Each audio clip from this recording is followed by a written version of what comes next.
26, 2024 at 6:31 p.m. Everybody please and salute the flag. Please rise and salute the flag.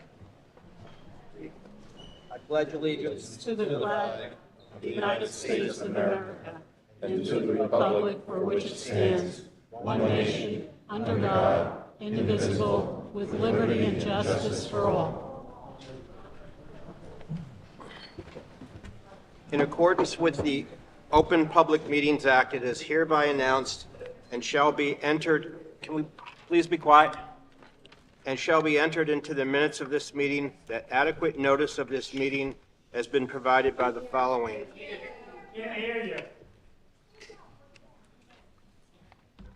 Okay, posted on the bulletin board of the office of the township clerk, posted on the bulletin boards within the municipal complex, printed in the Home News Tribune and Cranberry Press on December 29, 2023, posted on the Monroe Township website, and sent to those individuals who have requested personal notice.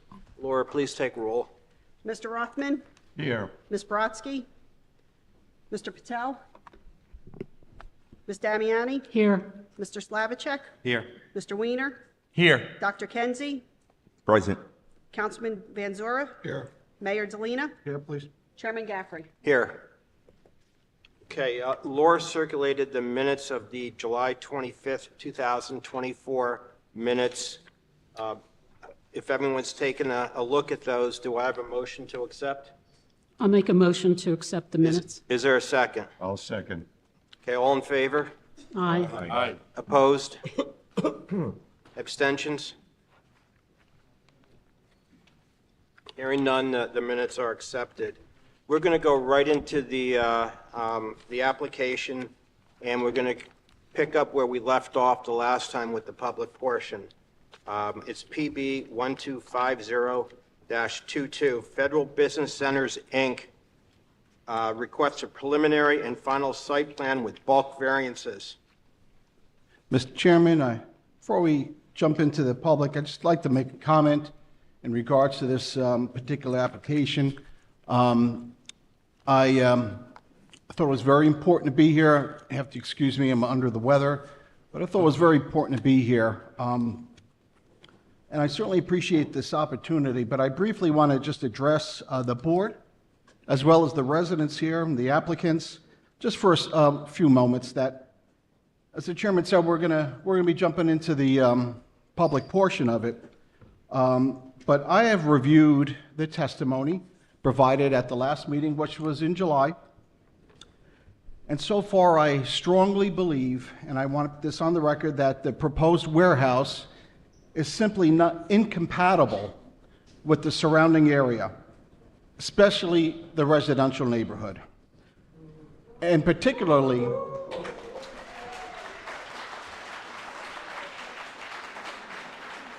of my concern, it's the traffic. And the testimony and information presented thus far has not convinced me otherwise. So I'm not opposed to warehouses, but I like warehouses that are appropriate and compatible, meaning that they belong in certain areas. In particular, access to better roads, Route 33 in particular, and not residential roads. So I'm not, again, not opposed to it, but I'm not opposed to smart growth, but when we're talking about incompatibility, I think this is what we're talking about for this particular application. I am certainly eager to hear from the residents tonight and to listen. This is what it's about. This is why we do it.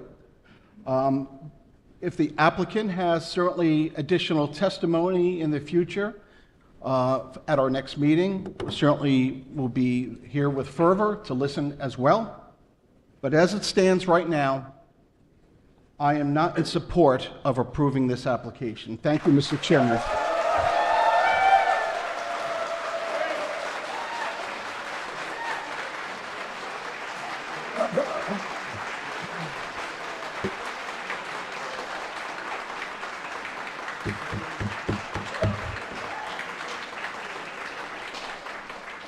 Okay, before we hear from the members of the public, I understand that some of the residents may have retained private counsel.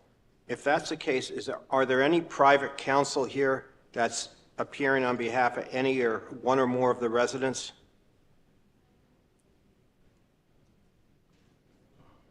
Hearing none, we're going to take in an orderly fashion residents to come up and speak. When you come up, please state your name, spell your name, and provide your address, and our board attorney will then swear you in. So, well, normally under the way that the policy is with the planning board, we allow up to 5 minutes per individual. I'm not going to hold people to that. I just urge people. I think a lot of people here share the same opinions. For the benefit of being able to get through everyone who wants to speak tonight, to the extent possible, please avoid some repetition. But go ahead, please come forward. Would you raise your right hand? Do you swear to tell the truth, the whole truth, and nothing but the truth, so help you God? I do. Would you tell us your full name and spell your last name?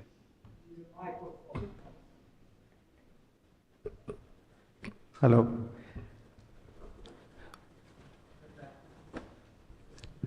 Okay. My name is Sudhir Mamdapur. I live at 271 Morning Glory Drive, Monroe. Spell? First name Sudhir, S-U-D as in David, H as in Harry, E-E-R, Sudhir. Last name Mamdapur, M as in Mary, A, M as in Mary, A, D as in David, A, P-U-R, Mamdapur. Okay, what would you like to tell the board? I want to talk about a few concerns about the variances and how, like Mr. Mayor mentioned, how incompatible this site is actually for this proposed warehouse. So, first of all, good evening, members of the planning board and local officials. I really appreciate the opportunity to speak today. The proposed warehouse location is a matter of grave concern to us in the area, especially on Butcher Road and North Disproil Road.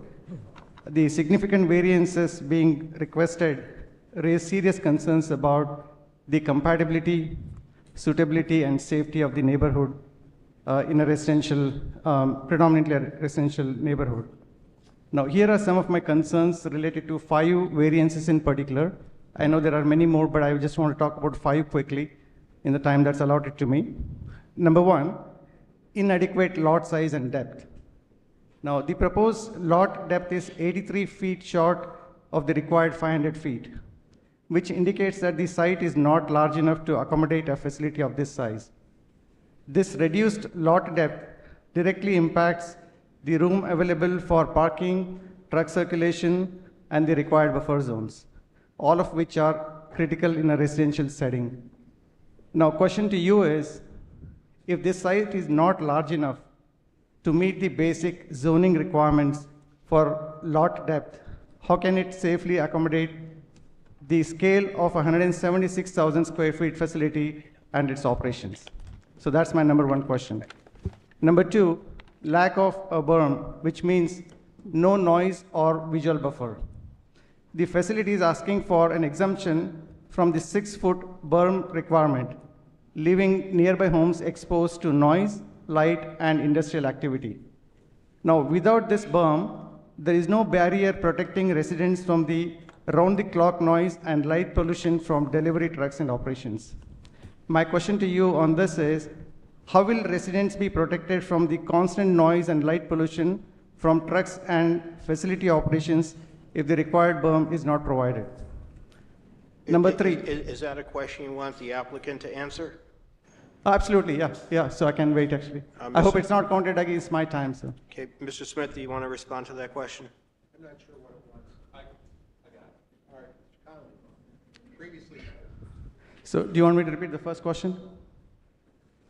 As indicated, you were previously sworn and are prepared to testify at this time. I do. Patrick Connolly, C-O-N-N-E-L-L-Y, Federal Business Center. Mr. Connolly, before you speak, just let the record reflect Board Member Patel is now present. Okay. I believe the question was the berm and the variance request associated with the berm. Correct? Yeah, that's right. That was my second question. Yeah, I'll come to the first one later. Got it. So what we could do is could illustrate that the front of the property, as you can see, is completely forested by an existing forest, as well in the front of the building on North Disbrow, as well as the front of the property along Butcher. We're going to take everyone's comments into consideration this evening, and potentially, if that's a concurrence of opinion, we would be willing to take those types of things. That's why we're here for. Just like you, we want to listen to what everyone says, and if that's something that in totality and the professionals wanted, we would work to put in the berm. It just seems like a shame to cut all the trees down. The purpose of eliminating the berm was to save the trees. Thank you. Would you like to continue, Thank you. or Thank you, Mr. are you Conley. completed? Sorry. Would you like to continue, or are you completed? No, I would like to continue, please. I have 3 more, actually. Okay, just to the extent you can wrap it up, so because we have a lot of people here that want to speak. Sounds good, yeah. So number 3 is about parking and traffic hazards. The center proposes 93 fewer parking spaces than required, leading to overflow parking spilling into nearby streets on North Disbrow Hill Road and Butcher Road. Additionally, the reduction in parking stall size and the request to park vehicles within 30 feet of the building will lead to congestion, making it harder for trucks and emergency vehicles to maneuver safely. Parking in the front yard along North Disbrow Hill Road and Butcher Road is completely out of character for this neighborhood and brings industrial traffic closer to residential homes. In fact, it is almost in a backyard for Monroe Place and Monroe Manor.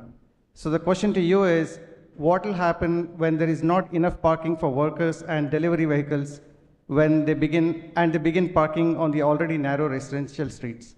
Mr. Conley? So again, thank you for the comment.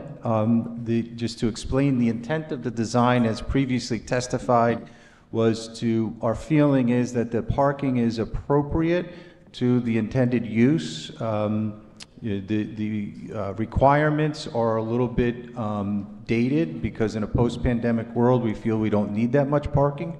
That said, it is something we would consider relocating out of the front yard and increasing more parking spaces. So that is, again, I can't commit to it, but it's something we'll take into consideration and look at it, for when we have continued discussions. Thank you.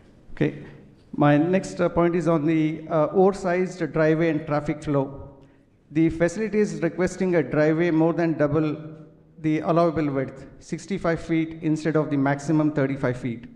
This oversized entrance is designed to accommodate frequent 18-wheeler truck traffic, but these roads were not built for industrial use. The narrow residential streets can't handle the heavy truck volume without significant safety risks for pedestrians and residents. Question to you is, do the narrow residential streets surrounding the facility, which are North Disbrow Hill and Butcher Road, have the capacity to handle large trucks entering and exiting a driveway almost twice the allowable width without endangering residents and pedestrians? I'm sorry, on this one, I'm not sure precisely the question. The variance being sought is to have a driveway width that's wider than what is required, which was necessitated by the design of making sure a tractor trailer could properly enter and exit without hopping the curb. Your concerns related to the width of the driveway? Yeah, the fact that you're asking for double the allowable width, means that there are going to be more 18-wheeler trucks, and it's not actually safe for the neighborhood. Right. And the roads are not built for industrial use. Just for the purpose of explanation, and I'm answering all these as the applicant, not that one of our professionals, but the variance, the way the driveway width is recorded is out at the street where it's in its widest condition, where it flares out. So the driveway itself is a normal-sized driveway. It just flares out at the end to allow a truck to turn, but it's another comment we'll take into consideration. Thank you. Thank you. And I have the last one. Visual and environmental impact. The facility is requesting 3 freestanding signs when only 1 is permitted, and they want to place signs just 5 feet from the property line, far below the required 20 feet. This will contribute to visual clutter and light pollution in what should remain a calm residential neighborhood. Additionally, no landscaping is being proposed around the refuse areas, further diminishing the site's environmental sustainability and potentially causing drainage issues for neighboring homes and communities like Monroe Place and Monroe Manor. Now, question to you is, how can you justify granting variances that will dramatically alter the residential character of the neighborhood with industrial signs and no buffer from trash and other environmental hazards? So you have two questions there. One is related to the signs. And again, this was all testified to by our professionals last meeting. Were you present? No, but I Okay. did watch it, Did you look at the recording? Yes, yeah. Okay. So what was happening is that the three signs actually were an attempt to make sure that wayfinding and everything is enhanced because of the location of the property. And frankly, we anticipated the concerns of the residents of making sure trucks and cars don't go the wrong way. That said, as it relates to signs, if it's the collective decision to not have three signs, we'll have one sign. But our opinion was that the three signs are beneficial to wayfinding and keeping people from getting lost and going the wrong direction. Thank you. The second question is a little easier, the trash receptacle. I think on record last meeting, we testified that we would screen the trash enclosure. So I believe that variance is no longer a subject of concern. So we thank you for raising it, but that is something we agreed to modify last meeting. Thank you. And thank you for your comments. Yeah, I just want to say closing statement actually. So in closing, I just want to say that each of these variances is not a minor adjustment, but a clear indication that this fulfillment center is not suitable for a residential area. From inadequate lot size, lack of buffers and parking issues to traffic hazards and environmental impacts, this project presents serious risks to the safety, quality of life and character of the community. I urge the board to consider these risks carefully. If this facility cannot comply with basic zoning and safety standards, it should not be forced into a neighborhood that clearly cannot handle its demands. I request the board members to drive around the proposed site and see for yourself how ill-suited this site is for the proposed project. Seeing is believing. Thank you. Thank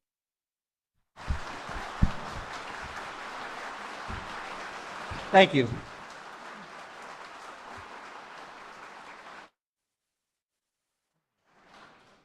Raise your right hand. You swear to tell the truth, the whole truth, and nothing but the truth, so help you God. I do. Would you state your full name and spell your last name? Dennis Slew, last name is Liu. Where do you live? 31 Beechwood Drive. So I'm literally the corner house right across the street.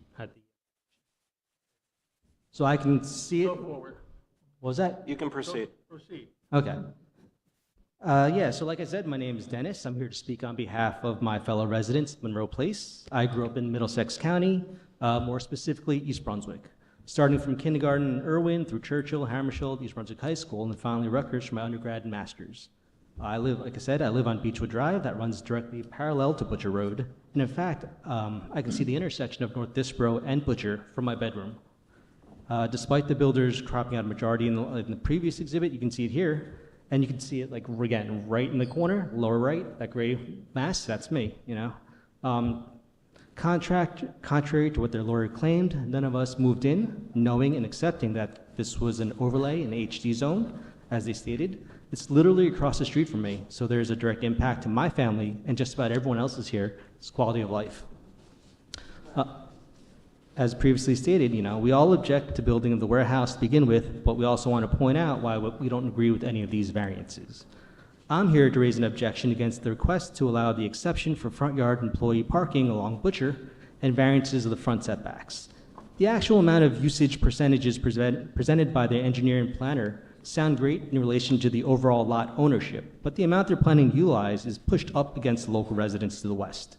We residents are burdened with the impact caused by them avoiding the wetlands as dictated by existing regulations, and as a result, they're seeking variances to squeeze their massive footprint into a tiny space that may not really, you know, accommodate for that size. They're asking for variance benefits because they say they're using less land, but the location of the actual amount of land used passes the detriments to us, the local residents. It's demonstrated by them requesting to put a front yard parking lot along Butcher, which is going to be, again, facing my yard and all our backyards. So our concern is parking the front yard along Butcher is not suitable for the neighborhood. It detracts from the streetscape, increases noise, introduces light and sound pollution from cars and workers, and reduces the residential feel of Butcher Road and the surrounding area. We believe that the parking design should follow existing ordinances and should be enforced so as not to encroach on the front yard space. It's important to preserve the streetscape, prevent the introduction of additional sources of automotive disorder, and maintain the residential character of the neighborhood. Currently, car and truck sounds, they boom, boom, boom down Butcher Road. I can hear that from my bedroom, I can hear it from my bed every time they come down. I have no doubt that a large parking lot right up against the road will contribute to making this significantly worse. Car lights, truck lights, motion-activated parking light and building lights will all be visible and illuminating my bedroom. And there is no guarantee of any time-related limits at night. It all depends on who stays there, what they're doing, so there's no guarantee. At night, lights, lights, lights. We have many kids in the community that play in the common area parallel to Butcher Road and in our own yards as well, and this will be introducing many unknown strangers with direct line of sight into our private spaces. In regards to the variances for setbacks within 30 feet, existing standards should be maintained. There are a lot of reasons why this should not be allowed less than 30 feet. First, fire safety and access.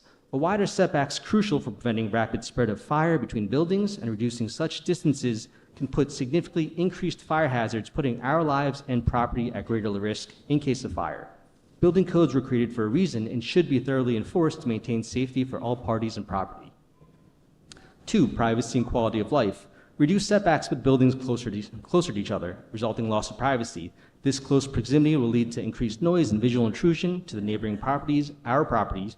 Reduced setbacks will create a cramped and uncomfortable atmosphere and have a negative impact on our ability to enjoy our yards and outdoor activities in our private spaces.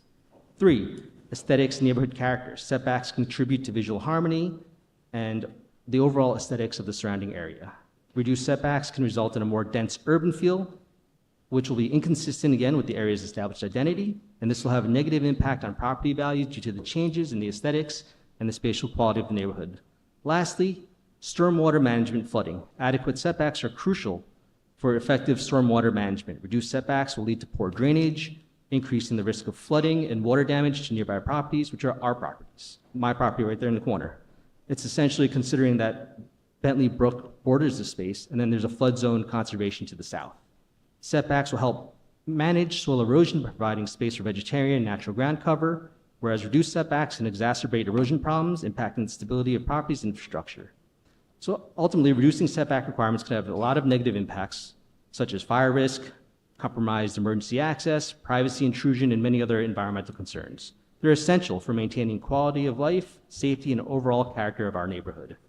In conclusion, I'd urge the council to not approve for the front yard parking along Butcher Road or the reduced setbacks, and maybe even reconsider allowing a warehouse to be built here at all. While I don't have an idea of what I'd like to see there, I do have a concept of an idea. So, thank you for your time. Thank you.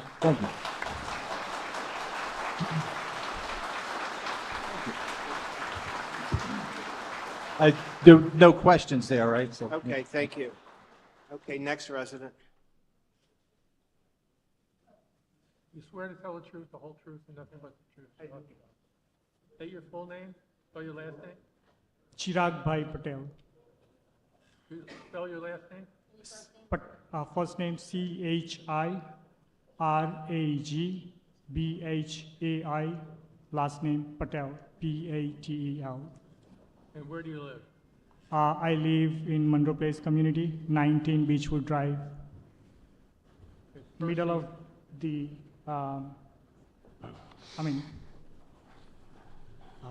facing to the warehouse.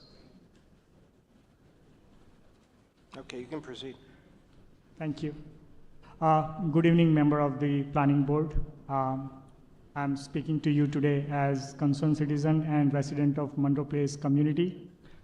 The proposed warehouse will be located merely 200 feet behind my home, which contradicts the NJ Planning Board guidelines recommending 500 to 100 feet buffer from warehouse developments and the residential areas. My neighbors and I will be directly impacted. Having warehouse in our backyard would turn our peaceful lives upside down. Would any of you like to live with constant noise, pollution, and traffic? It's not just an inconvenience.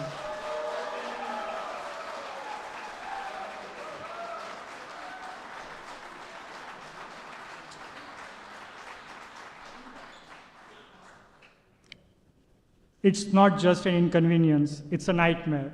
Our kids need more parks and safety. I appreciate the Planning Board's acknowledgement of the need of regional park in South Monroe to improve quality of life as stated in 2022 master plan. However, I am shocked to learn that the land tagged as potential open space is now proposed for warehouse development. Doesn't this degrade the quality of life for South Monroe residents? I have several questions to you. How does proposed warehouse align with 2022 Monroe Township Master Plan, which designates this lot and block as potential open space? I have another question to you. Doesn't the master plan's designation imply that township intends to acquire this land for regional park purposes, conflicting with the warehouse proposal?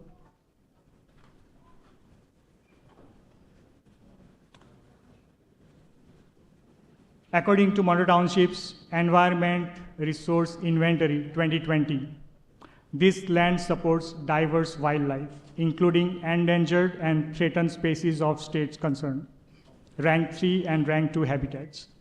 You can refer this on page 163, figure 22. Warehouse operations would generate air, water, and noise pollution, threatening local wildlife. Stormwater runoff and potential chemical spill would contaminate nearby water sources. I would like to ask applicant, has an environment impact assessment been conducted? And this is something I guess the Monroe Township planner has mentioned in the report as well. How will development affect water quality and the aquatic life, considering freshwater wetland and proximity to flood hazard areas? The proposed warehouse required cutting hundreds of trees along Butcher Road for parking and utilities. However, front yard parking lots are not allowed under township law and contradicts our neighborhood character. I question the applicant's compliance with the required continuous 30 to 50 feet width of trees along Butcher Road in lieu of berm for visual screening from residential areas. The safety of South Monroe residents is also concerning. The applicant proposes a 65-feet driveway exceeding the allowed 35 feet. Applicant is well aware of 35-feet driveway is not enough for big trucks traffic due to safety concerns, but 20-foot narrow North Disbro Hill Road and busy 30-feet narrow Butcher Road is good for big truck traffic for them. This is major safety issue for our neighborhood residents and kids due to increased traffic congestion and its impact to emergency response time.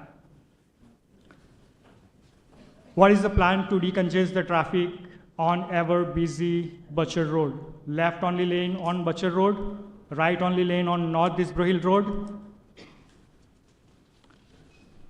As Monroe community homeowners, we pay over $1 million in property taxes annually. Are we paying to live with constant noise and disruption? Noise pollution will make it difficult for our children to focus on their studies. Noise nuisance will disturb our sleep and adversely affect our mental well-being. Can applicant provide a noise impact assessment demonstrating compliance with township regulations? I'm not opposed to warehouse development, but this site is unsuitable due to its proximity to residential areas and surrounding infrastructure. It's about life of the people who live there. It's about our right to enjoy our homes without constant disruption.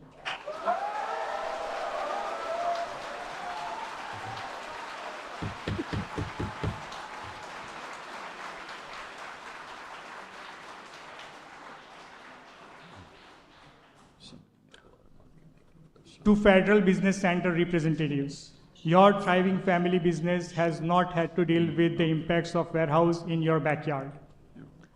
The human cost far outweighs the economic benefits this warehouse would bring. This warehouse will remind us that our quality of life is secondary to economic interest. While applicant requests bulk variances, we request just one variance. HD zone permits warehouse development. No commercial development is allowed at this site.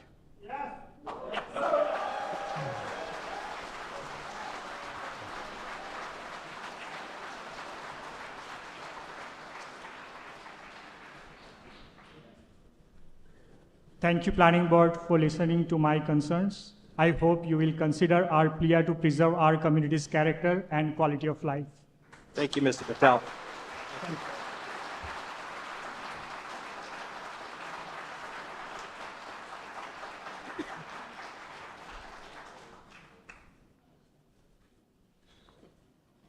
We'd like to swear you in. Raise your right hand. Do you swear to tell the truth, the whole truth, and nothing but the truth, so help you God? Yes. And tell us your full name and spell your last name. My name is Saransh Malhotra. First name Saransh, S-A-R-A-N-S-H. Last name Malhotra, M-A-L-H-O-T-R-A.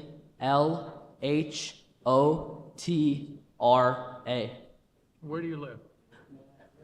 I live in Monroe Manor on 264 Morning Glory Drive. Okay. Proceed with your statement. So, good evening, esteemed board members. I first want to thank you for giving me the opportunity to talk today. I'm a junior at Monroe Township High School. I stand before you today not only as a teenager to be taken lightly, but as a resident who deeply cares about our community. I'm sure the well-versed adults who come after me will talk a lot about details about construction, variances, and things like this, but I'm here to talk to you guys specifically. I want to offer a perspective that might often be overlooked, that of a young driver and teenager in this community. The roads near this proposed warehouse are already narrow and difficult to navigate, especially for someone like me who is just starting to gain confidence behind the wheel. As it stands, driving on these roads can be daunting with their tight lanes and dense trees lining both sides.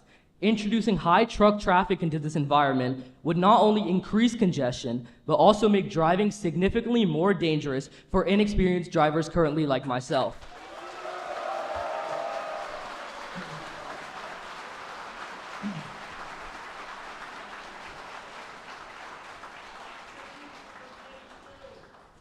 This isn't just about traffic, though. It's also about the safety for those in our neighborhood. I myself often go on runs and bike rides with my friends on Butcher Road. There are areas for the majority of the path where there is no sidewalk or curb for pedestrians to walk safely, which already poses a risk to this community.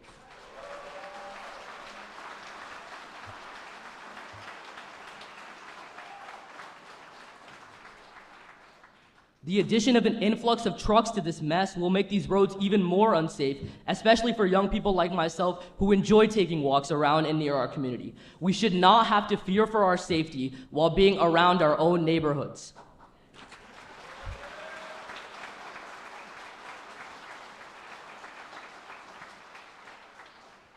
Listen, I love Monroe, okay? I've lived here for 8 years now, and I've built some amazing connections, and I've made some great memories with some great people. I understand that development is inevitable, and I'm not here to argue against progress, because progress is what constitutes the American dream. I do believe, though, that warehouses like this belong in designated industrial areas, not in the heart of residential neighborhoods.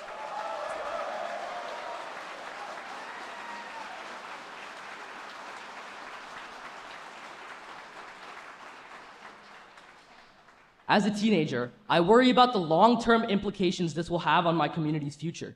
If this warehouse is approved, what precedent does it set? Will this open the door for even more warehouses to be built around our homes, our schools, and parks? What happened to young children having fun and enjoying themselves? I myself have a younger brother. We would greatly appreciate some sort of recreational center being built there instead of the residential center that is currently in place.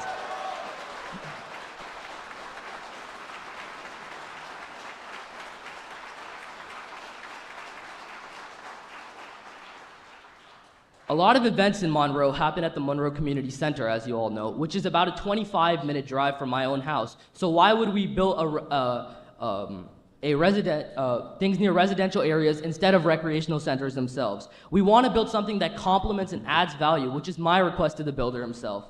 I'd like to ask everyone here to think about the future we want to create, especially for the younger generation. Are we willing to sacrifice our environment and our quality of life and air quality for more pollution in residential areas caused by traffic congestion?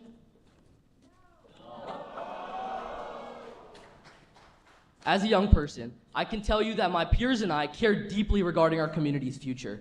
We want to live in a place where safety and quality of life are prioritized. This warehouse might just seem like another business project to the majority of citizens here, but to me, it represents a very real threat to our safety, our environment, and the way we experience life here in this beautiful city. Thank you. Thank you.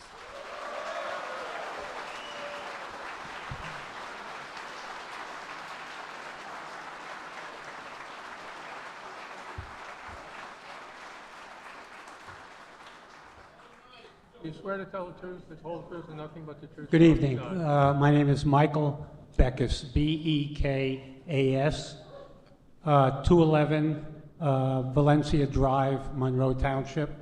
We live in Renaissance at Monroe, which is right nearby. I guess, B-E-K-A-S. Where do you live?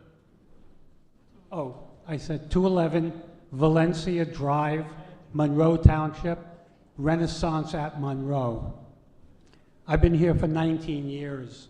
I present more of a picture of seniors living right nearby Butcher Road.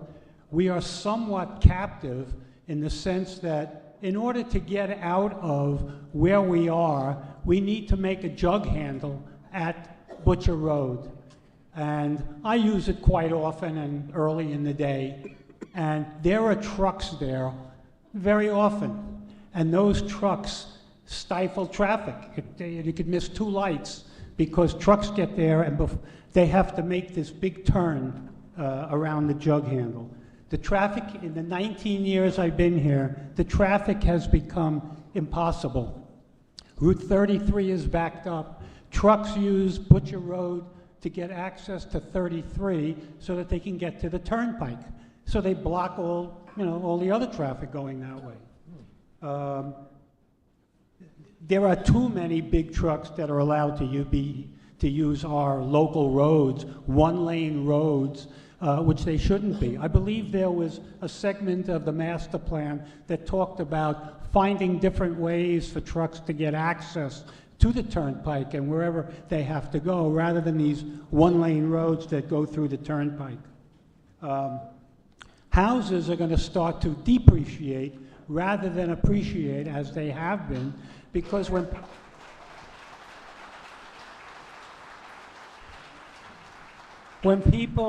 people come to this area and look at the things that are important to them, the important things are having a nice neighborhood, having an easy flow of traffic. And remember, Renaissance, we are 347 homes. We're all seniors. Driving is difficult for many people. Driving at night is very difficult for many of the people there. And it's just going to get worse as these trucks come down Butcher Road and make it very, very difficult. So from our perspective, we think the warehouse, as to where it is just is going to block traffic. It's going to create problems. I don't know the facts and figures for this warehouse about how many trucks are going to access it on a daily basis, but whatever it is, it's too many. We shouldn't have trucks here on these 1-lane roads. And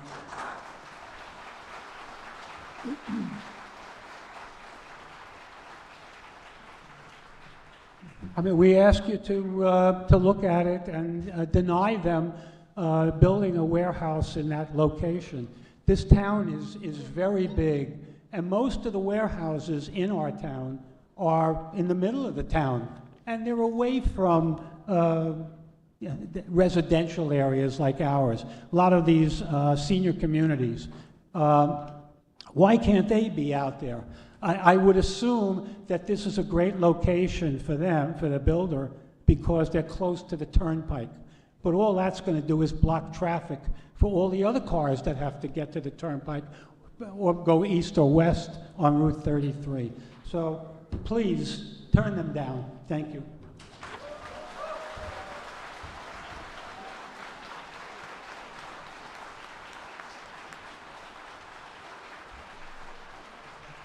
You swear to tell the truth, the whole truth, and nothing but the truth, so help you God. State your full name, spell your last name, and then give us your address. My name is Murali Nandigama, Nandigama. I live on 24 Hyacinth Lane, Monroe Township. Spell your first name? M as in Matthew, U as in uniform, R as in rain, A as in apple, L as in love, I as in India. Murali. I was Proceed. driving here. Proceed, go forward. Thank you. I was driving here, and when I came here, I see traffic as big as Taylor Swift's concert. And it took me 10 minutes to actually take a turn from Monroe Place onto the Butcher Road because there are 8 or 9 cars waiting in front of me for the signal to cross Butcher to come onto Applegarth Road. If 2 60-foot trucks come there and stop for the signal, my entire community of Monroe Place cannot take a left turn to actually come to the route number 33. So I don't understand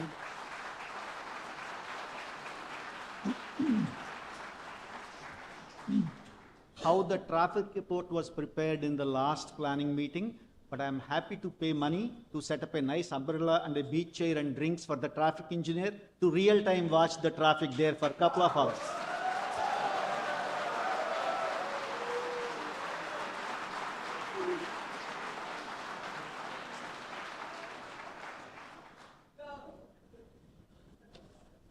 All right.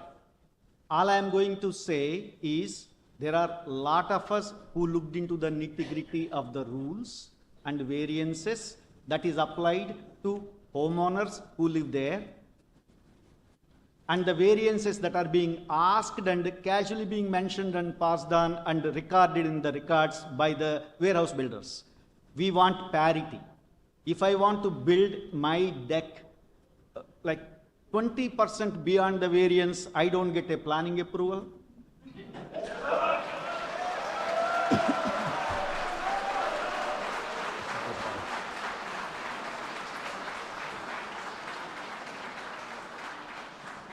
Why should there be a dozen or more variances granted to a commercial builder?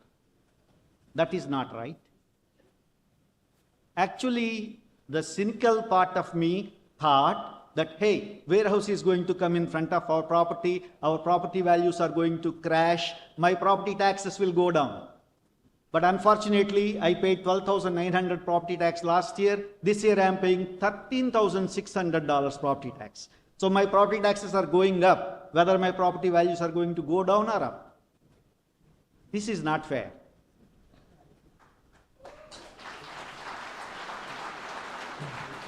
We are going to lose our quality of life, the safety of commute, the place, and the clean air, and all those things at a great cost.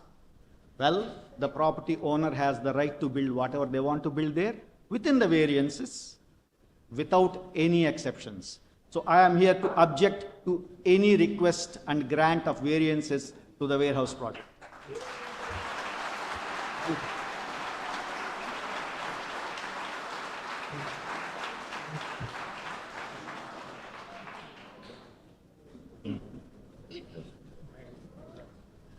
Hi there.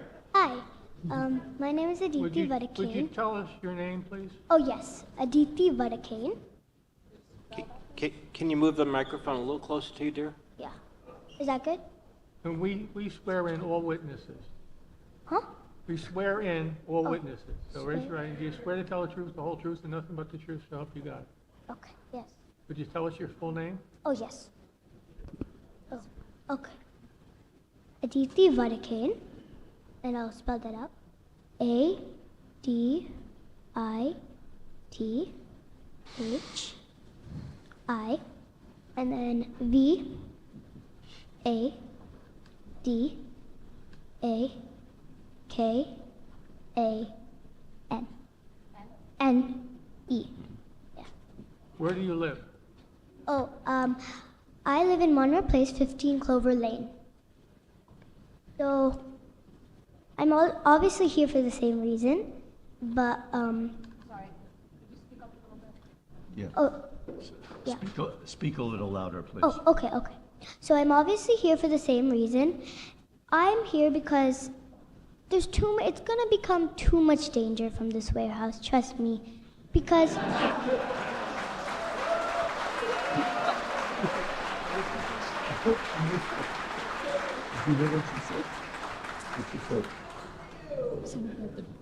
okay.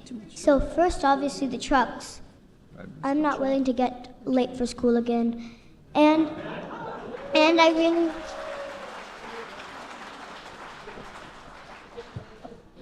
And it's really dangerous. These trucks are way too big.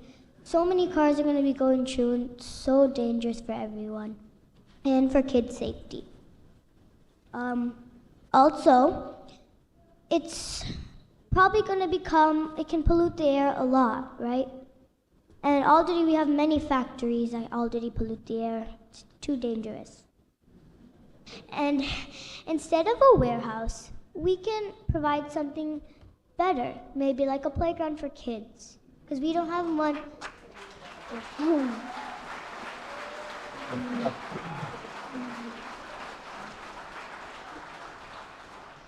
Because we don't have one really close to right near us. And with the warehouse, it's going to be so chaotic and busy with all these trucks going by and cars going by. Too much traffic will be coming. And car accidents can happen very easily. It's dangerous. And already there's many empty warehouses laying out. Instead of building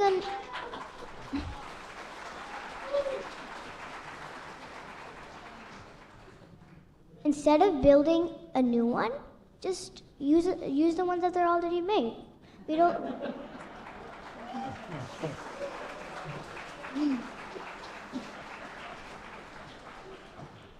I know, in your opinion, you probably want a warehouse, but I think we don't need one because it causes too many problems. And oh yeah, I'm just a 10-year-old. I would not feel safe living in an environment with a warehouse. It's too dangerous for everyone, and it's too dangerous to play outside or do anything like that. Okay, oh, right.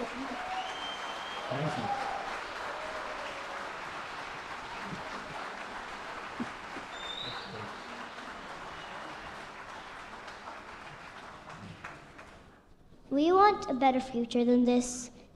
Trust me, I'm sorry if it's your opinion, but I think it's better off with no warehouse. It's too many problems caused. It's too dangerous. Thank you.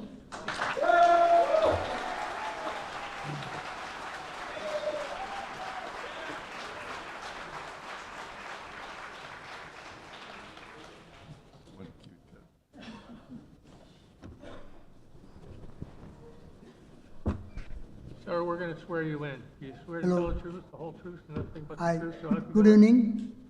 My name is Prabhu Shah, P. Peter, R. Robert, A. Apple, B. Boy, O. Orange, D. Desert, H. Okay. P. Peter, R. Robert, A. Apple, B. Boy, O. Orange, D. Desert, H. Henry.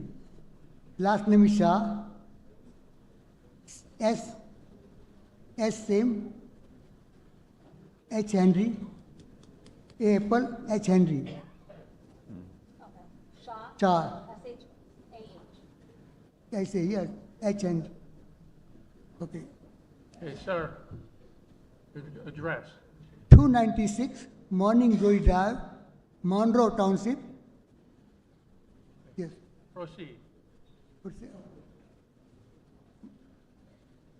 I have been resident of this community for 13 years. I am here today as a concerned senior citizen who has witnessed the growth and change in our neighborhood over the year. I believe the proposed warehouse in our resident area is the step in the wrong direction and would have serious negative impact on our community, especially for older residents like myself. Safety concerns of the resident. The warehouse will bring a significant increase in the truck traffic to loads that are already narrow and congested. Here we are specifically talking about Butcher Road and the North Disboro Hill Road. That's so narrow already for regular vehicle and traffic. Many of us, including a senior, rely on the roads for driving and accessing local service. I am also concerned and worried about my grandchildren who are new drivers that drive on these roads regularly. The idea of negating this already congested streets with big truck coming and going is not only alarming but dangerous. Impact on health and well-being. Many older elders, including myself, deal with respiratory concerns like asthma and COPD. The increased traffic from the delivery truck will contribute to higher level of all populations and our area, making this condition even more worse and effective over quality of the noise population from the truck and warehouse operations. Will also disturb the peace and quiet we have come to value so much in this community. Decrease property value and financial security. As senior, many of us live on fixed income, relying on our staying and in many cases, the value of our homes as our largest assets. The introduction of a warehouse in a residential area, neighborhood like ours is likely to cause home value to drop significantly. A loss in property value could be financially devastating as it directly impact our ability to sell our home, preventing our community characters. I have lived here long enough to see this community growth into the wonderful, peaceful place it is today. What makes this neighborhood specially is the sense of community. The quiet street and close relationship between neighbors, building warehouse right in the middle of this environment completely undermine the value we have worked so hard to maintain. Okay. Follow-up to development.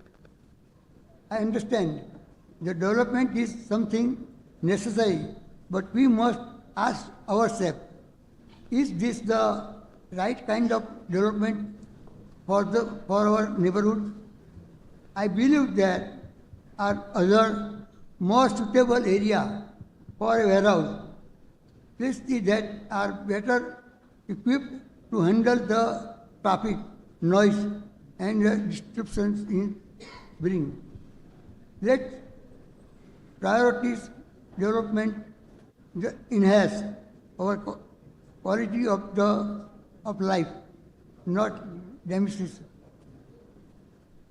I urge the board to think about the serious families and children who make this neighborhood what is we deserve a community where we can continue to live safely, breathe clear air, and enjoy the peace we have worked hard to build.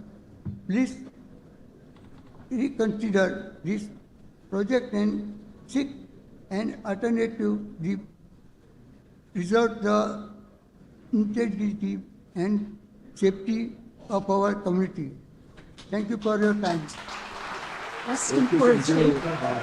You can get him to give you that. Asking for his You paper. can say me. He needs his paper. Yeah.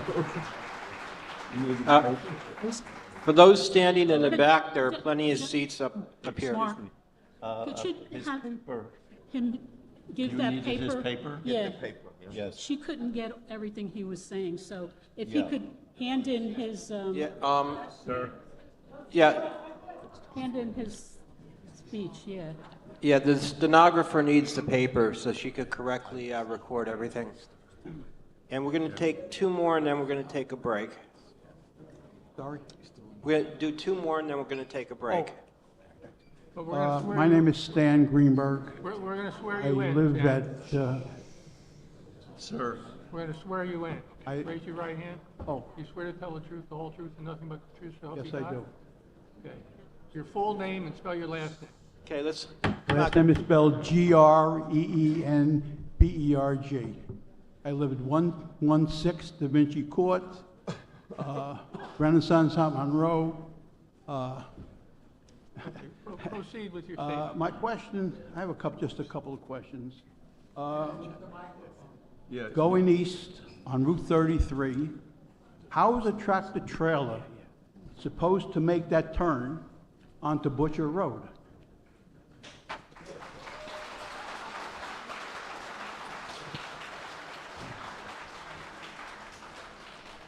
is that I a have a question? you want- problem making that turn with a car. Tractor trailers have problems now making a left turn from Butcher Road onto Route 33, and that's a two-lane highway. Okay? Traffic will be backed up waiting for a tractor trailer trying to make a left turn onto Dubrow from Butcher Road. Okay? A warehouse has no right to be in a residential residence.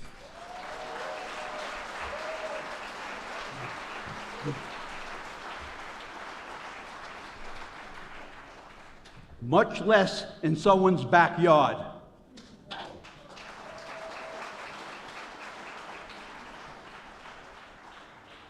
I see some children speaking today.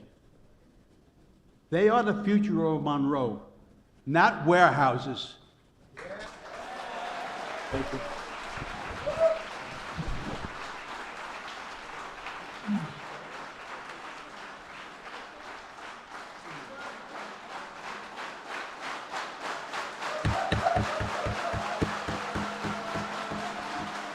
Excuse me, I want everybody to have a chance to speak. The interruptions will not allow that, so proceed. Raise your right hand. Swear to tell the truth, the whole truth, and nothing but the truth, so help you I do. God. Yes? Yes. Would you give us your full name, spell your last name? What? Your full name and spell your last name. Pradeep Melam. Last name is Melam. My address is 4 Jake Place. Even though I'm not close to the warehouse that is proposed, but today I need to speak here. I did read the traffic study submitted by the applicant today. but they failed to mention the effects of the warehouse on. Okay. You have the recording, next time you can take.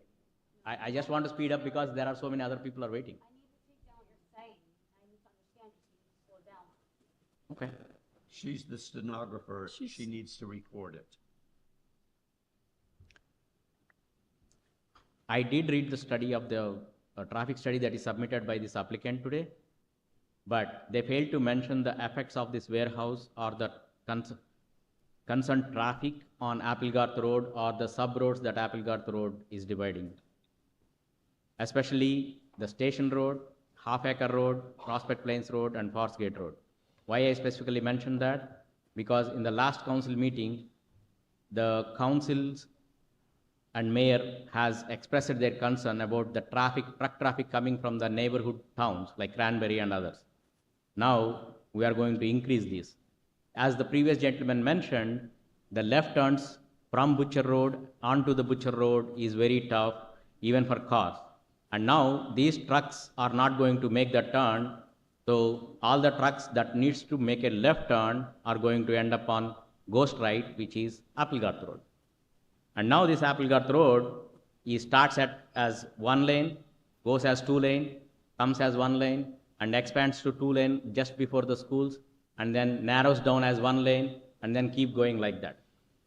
In the last master plan review also, we requested the mayor and the team to expand or plan for expansion of Applegarth Road into 2-lane road on both sides, but it didn't take up. And now there is another light within 200 feet from the Route 33 on the Applegarth on the north side.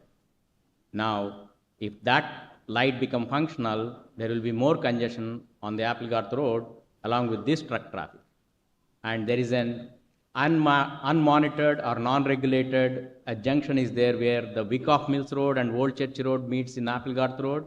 That's one of the dangerous junction. It's just 1-lane road and everybody has to stop. If anybody is making a turn over there, the traffic is going to back up a lot.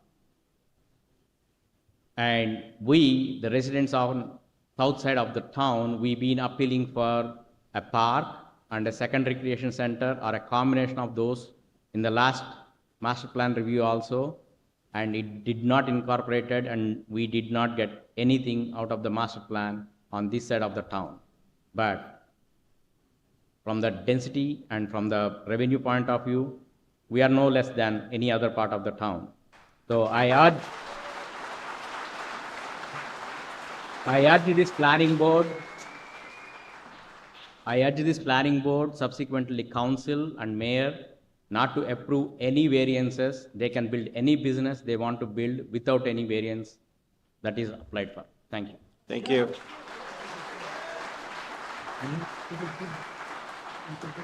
Okay, we're going to take a 5-minute break because the stenographer needs a break. By a show of hands, can I get a sense of who wants to speak? Okay. Okay. What?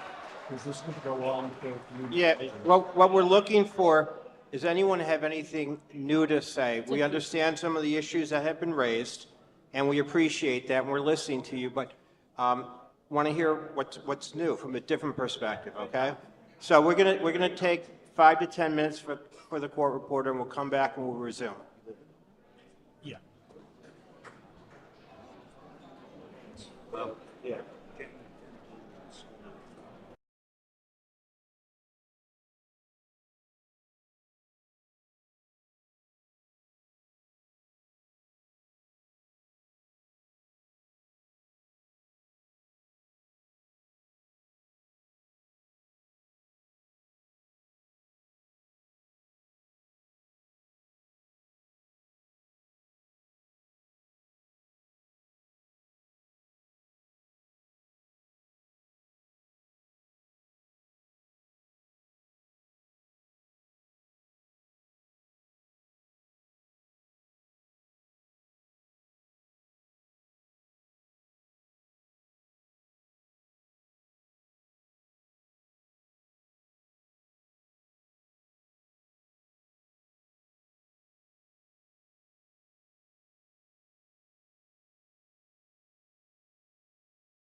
Okay, everybody.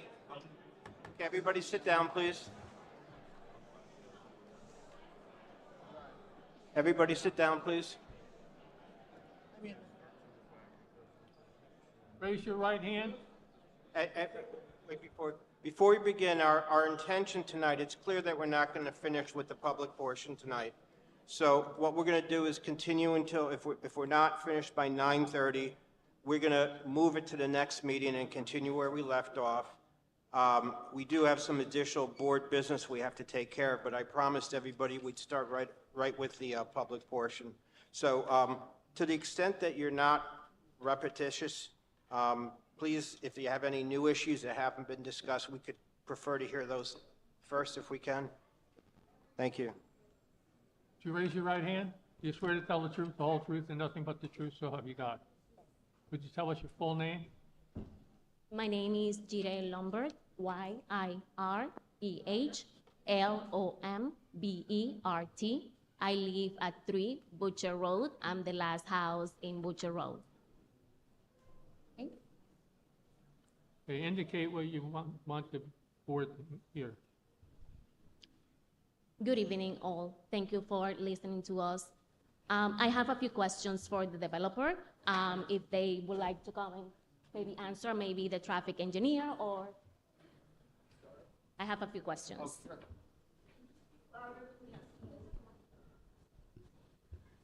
How much traffic increase is considered a substantial change in a residential area?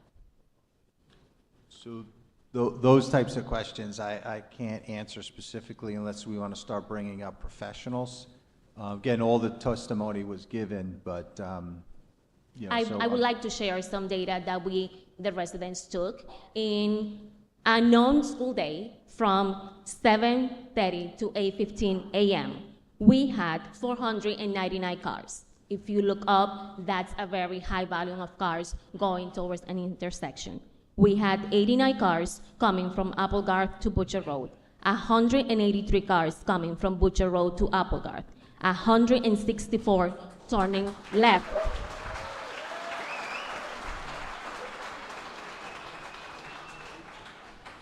164 cars turning left into 33, 28 turning right into Butcher, 35 turning right on 33. That's a total of 499 cars on a non-school day during the summer where most people are away. How long does it take a tractor trailer to make a right turn from 33 to Butcher? It takes 19 seconds. That light lasts 60 seconds.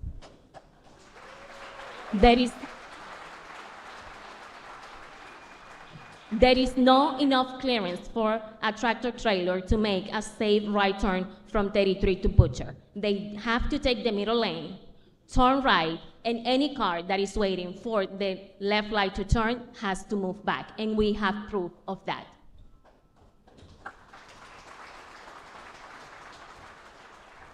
For a tractor trailer to make a left turn into 33 from Butcher Road, it takes 20 seconds. The light lasts 15 seconds. Do you know where all the tractor trailers do a U-turn? Right at the corner of my house, illegal U-turn. In a week, at least 5 to 7 tractor trailer do a U-turn right at the corner of my house. As my fellow neighbors, I suggest we approach the developer with a proposal to construct a recreational sport complex. This amenity will not only enhance our community quality of life, but also generate revenue stream for both developers and our neighborhoods. Thank you.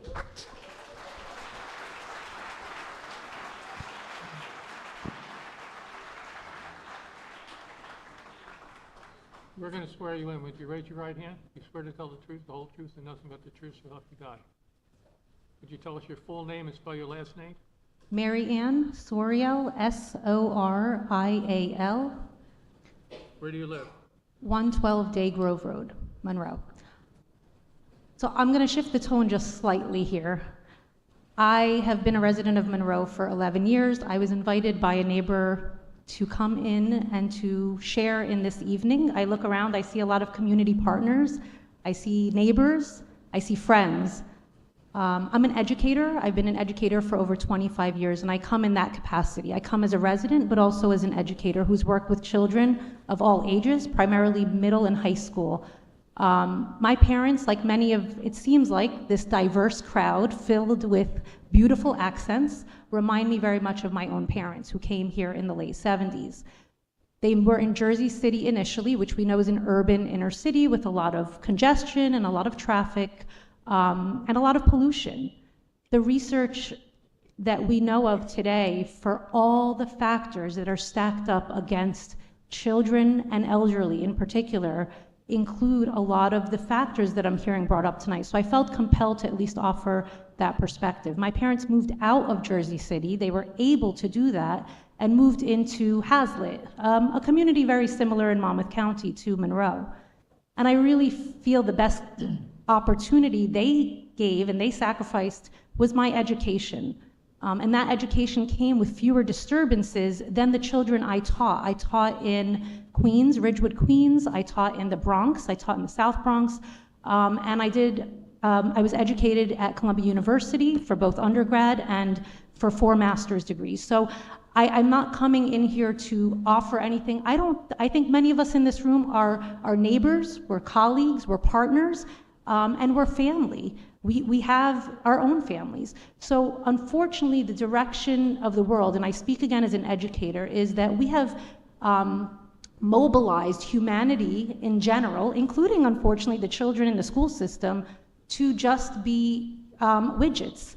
Everything has become very technologically based. Everything has become about numbers. And unfortunately, it's easy to get pulled into that and to lose the sense of humanity and to understand our imprint, not just on the next 30, 40, 50 years, God give us all life, but generational impact is very real when we consider the patterns and the trends of traffic, congestion, pollution, safety. So I offer this, and I offer this with a lot of humility to just think about. I know for myself that a lot of, and this is not about immigrants. I know there's an elephant in the room. There's a lot of immigrants in the room with a lot of heavy accents.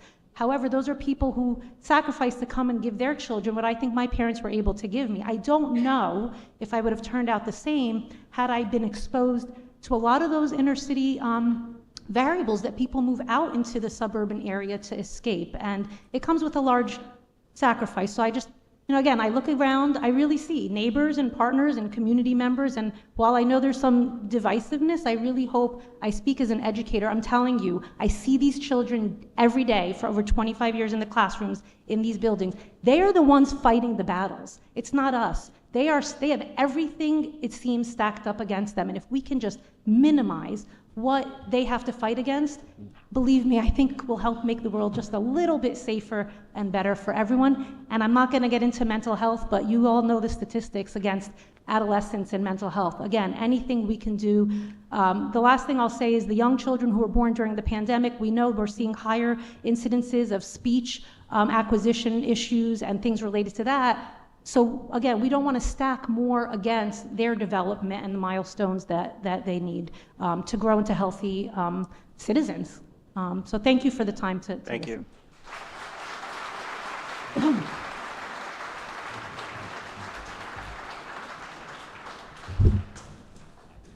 You swear to tell the truth, so don't. My name is Anjan Karnati. The whole truth, nothing but the truth, so help you Yes, God. sir. Yes. Anjan Karnati, Anjan. Last name is Karnati, Karnati.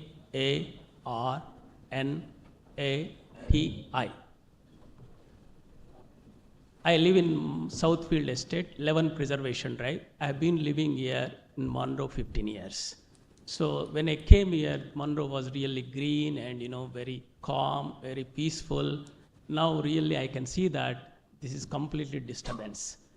Traffic and safety, especially congestion, because my friend always says that Monroe administration is putting in 1 pound bag 5 pounds. So that is happening in Monroe. So before you develop anything, why don't we do prerequisites, first of all, requirements? Why don't we do expansion of the roads, infrastructure, then you can start building the warehouse things.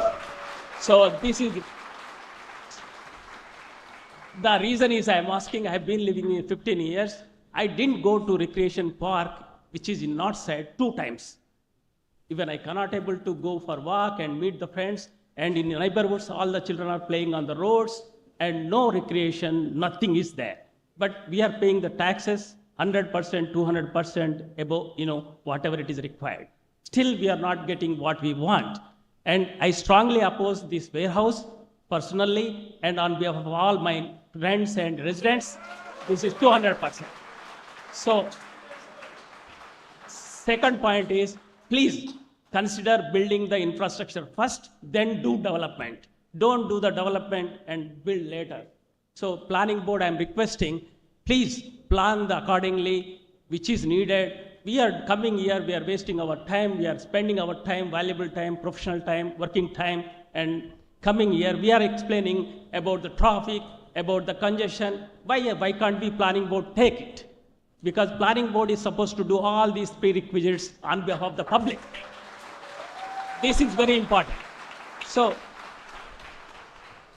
what I'm saying, instead of public is doing on behalf of administration is supposed to do first what is required for the public, what is safety for the public, what is really needed for the public. Because we are paying the taxes and we are making money and working hard, and whatever the money we are spending, you can compare the taxes, warehouse taxes versus household taxes. Warehouse taxes probably 300 to 400K, whereas properties taxes are millions of dollars, probably 200 millions, probably I'm saying rough figure. So why don't you compare that one and make the benefit to the public, make the benefit to the residents? And I'm seeking really recreation south side instead of building the warehouse. Please build recreation, please build recreation. Thank you.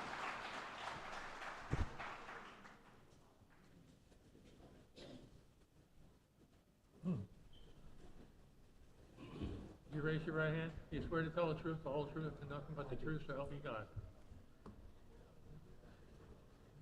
My name is John Connell. Wait, before we move on, did you agree to be sworn in? Yes, Okay. my name is John Connell. I live at 291 Valencia Drive, Monroe Township, on Route 33 at Renaissance at Monroe. Could you spell your last name, please? Spell your last name. Connell. Thank you. I will be brief. First, I'd like to ask the stenographer, would she make a copy, an individual copy, for each of the members of this board of the mayor's statement regarding his view on this project? Don't just include it in the notes, and assume when you read that statement that everyone in this audience has signed it.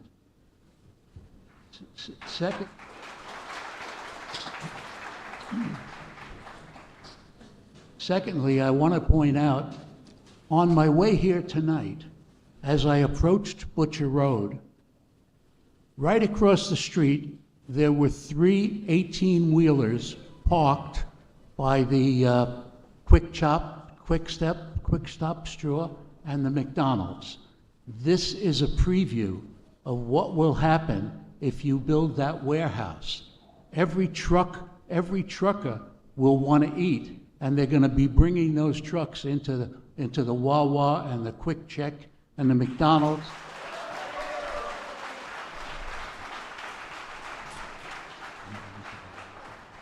And regardless of what the law says, they all leave their engines running.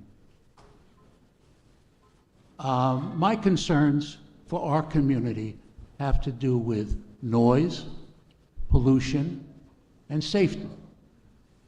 Noise and pollution can be combined with the hundreds of trucks that will be coming off and onto Route Exit 8 of the New Jersey Turnpike. They will have to pass our community. They will be creating traffic issues. Went off. He probably touched something.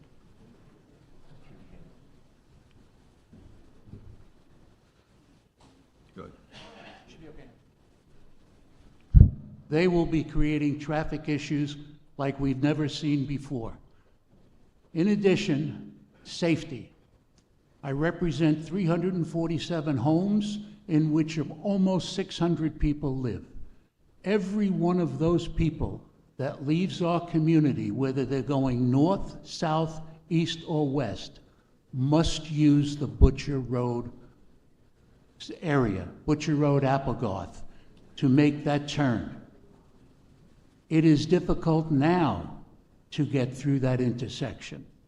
When you start having the 18-wheelers, regardless of what you do maybe to improve that intersection, when you have the 18-wheelers who are turning right, who are turning left, who are making the jug handle, it's going to be an impossible situation.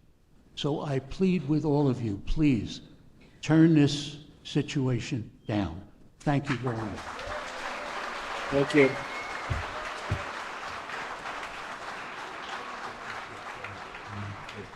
Okay, just again, if there's other issues that we haven't discussed tonight, I'd love to hear those.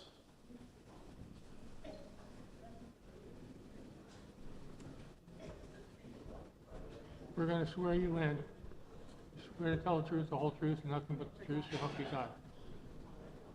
State your full name and spell your last name. Good evening. My name is Vihan Parekh. First name Vihaan. Last name Parekh. Where do you live? I live at 2626 Carnation Road in Monroe Manor. So back in March, there was this truck trying to make a U-turn on the intersection of Butcher Road and Disbrow Hill Road, or North Disbrow Hill Road, sorry. And it got stuck. The front part, the cab, was in the grass, and the whole trailer was blocking both lanes of Butcher Road, preventing traffic from the north and south to pass. And there were school buses trying to get through, but they couldn't. So they had to turn around and find another route, which added like a 5-minute delay. So with the warehouse right there, there's a much higher chance of that happening. And God forbid if there's an emergency in Monroe Manor, in one of the houses in Butcher Road, and a truck's blocking the road, how are emergency vehicles gonna get through? That can be the difference between life and death. And on Butcher Road, every day I see cars speeding down the road, 80, 90 miles an hour, because around half a mile of Butcher Road is straight. It's basically a drag strip. So with trucks turning into a big warehouse, the chances of crashes, the risk of crashes, injuries, and deaths are even higher. And there's even a decent amount of crashes happening on Butcher Road in like the past 5 years or so. I see people walking on the side of the road while cars roaring past them at 60 miles an hour, nearly hitting them. It's going to impact everyone's quality of life. Property values are going to go down, and increased noise pollution and air pollution, which is not good. And so, just like my sign says, warehouses belong in industrial zones and not in our backyards. Thank you. Okay.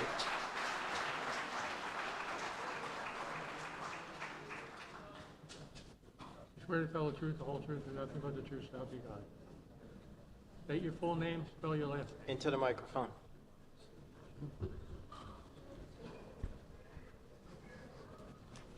Good evening, Mr. Chairman, members of the Planning Board, and fellow residents. Can you say your name and spell your last? Yep, my name is Venkata Mungara. Venkata Mungara. Last name is M for Martin, U, N for Nancy, G-A-R-A. And your first name? Venkata, V for Victor, E, N for Nancy, K-A-T-A. And your address? 1 Beechwood Drive. I represent Monroe Place community today, along with my fellow residents from the same community. Good evening, Mr. Chairman, members of the planning board and fellow residents. A big shout out to all the residents who've taken the time to come here. Great crowd. Thank you so much for showing today. I appreciate the crucial role this board plays in making decisions that will impact the future of our township. And I sincerely would like to thank for the opportunity to voice my concerns today. I want to broadly touch upon 3 topics today, and all of these are pertinent to the master plan that was revised in 2022. We were here, some of myself and a few residents from my community, we were in the senior center when the whole exercise happened. The first point I want to touch upon is the preservation of open space. The Monroe Township Master Plan very clearly emphasizes preserving open space and rural character of our community.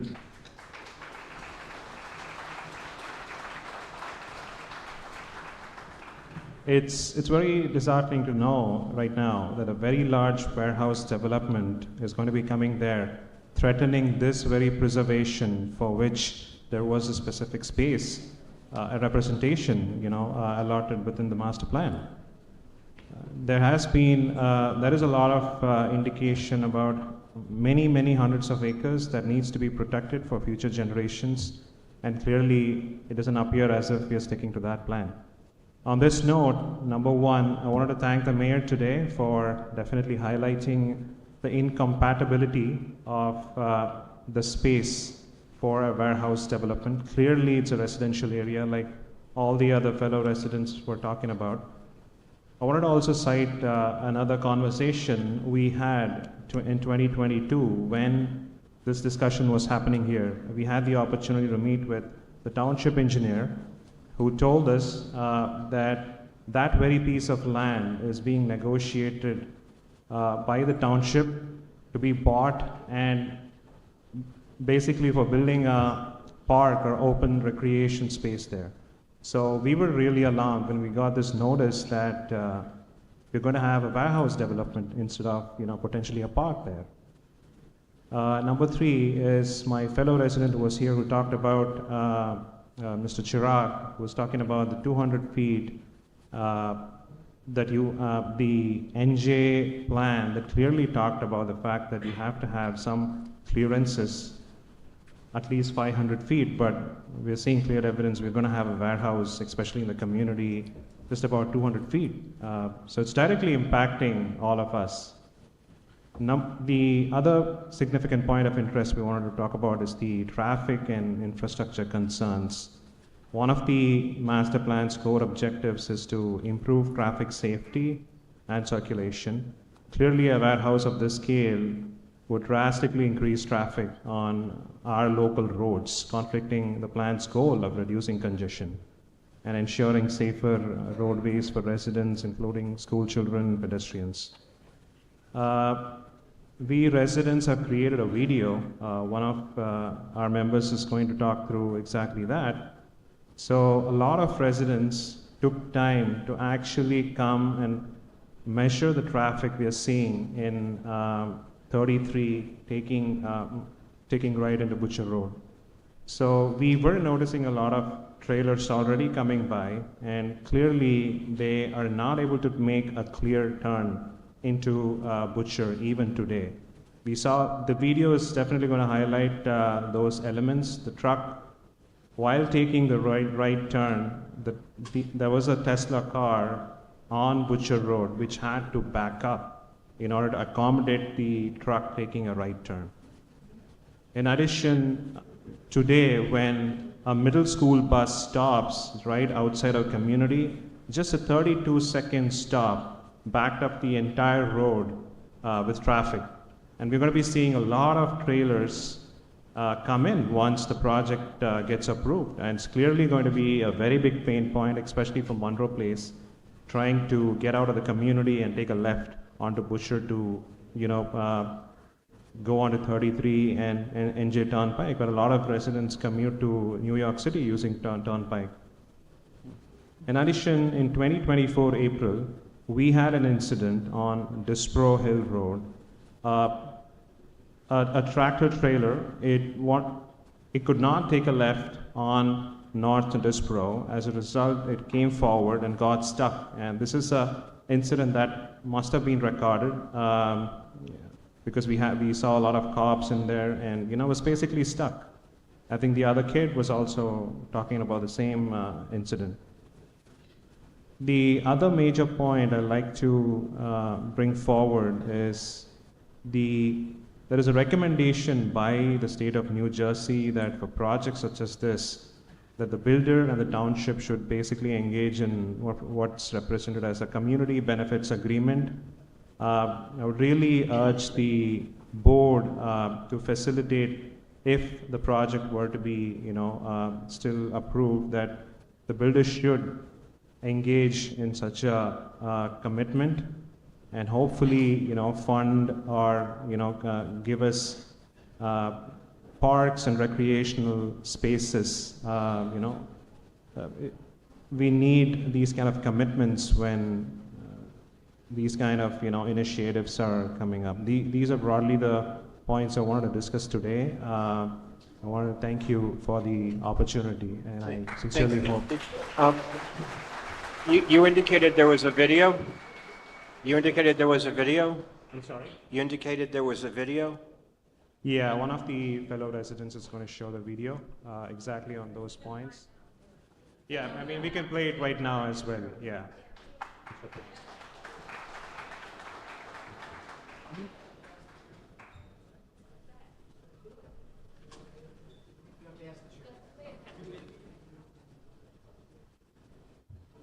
It's on.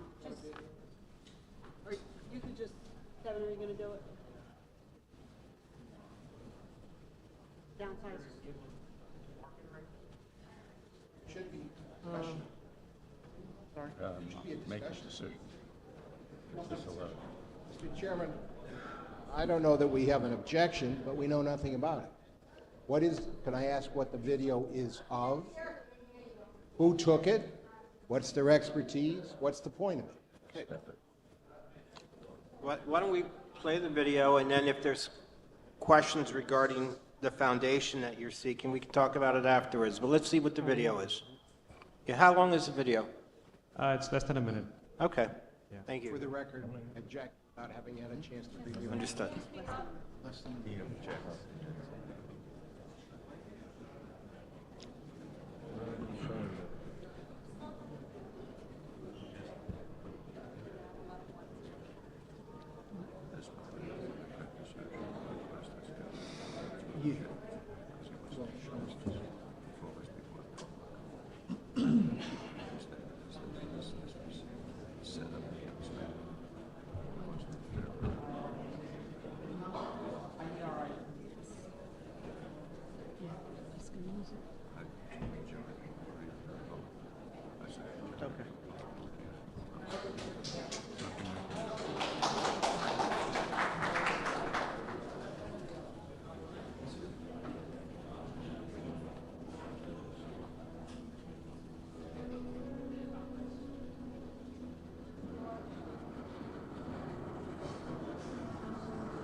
I just wanted to briefly pause and explain. As on that day, there were many residents who contributed to this video. It was not just one person. It was at least 6 or 7 people showing up multiple times to be able to record this. So if you see, sorry? Use the mic. Okay, I'm sorry about that. Yeah, so there were many residents who were there that day. We had at least 6 residents who showed up on that particular day to take the video. So here, if you see, the truck is actually making a right from Route 33 onto Butcher. And if you observed clearly, the white Tesla car had to back up. You could see it even now on another angle. The truck is clearly coming in from, the truck in the first place is not able to take the right turn unless it's stationed on the middle of the lane. And while taking the right turn, it's encroaching upon the yellow line and coming in. If I want to, I'm just going to rewind. just a little bit to show that.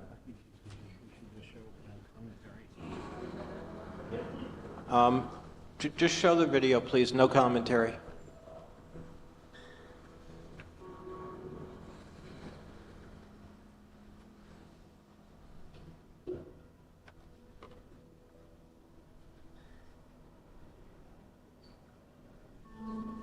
These are the middle schoolers.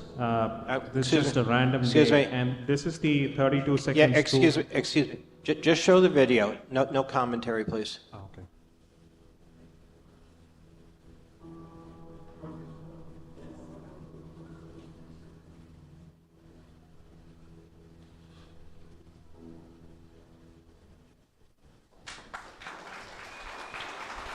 Thank you. Thank you so much for the opportunity, Thank you. Mr. Chairman and the board.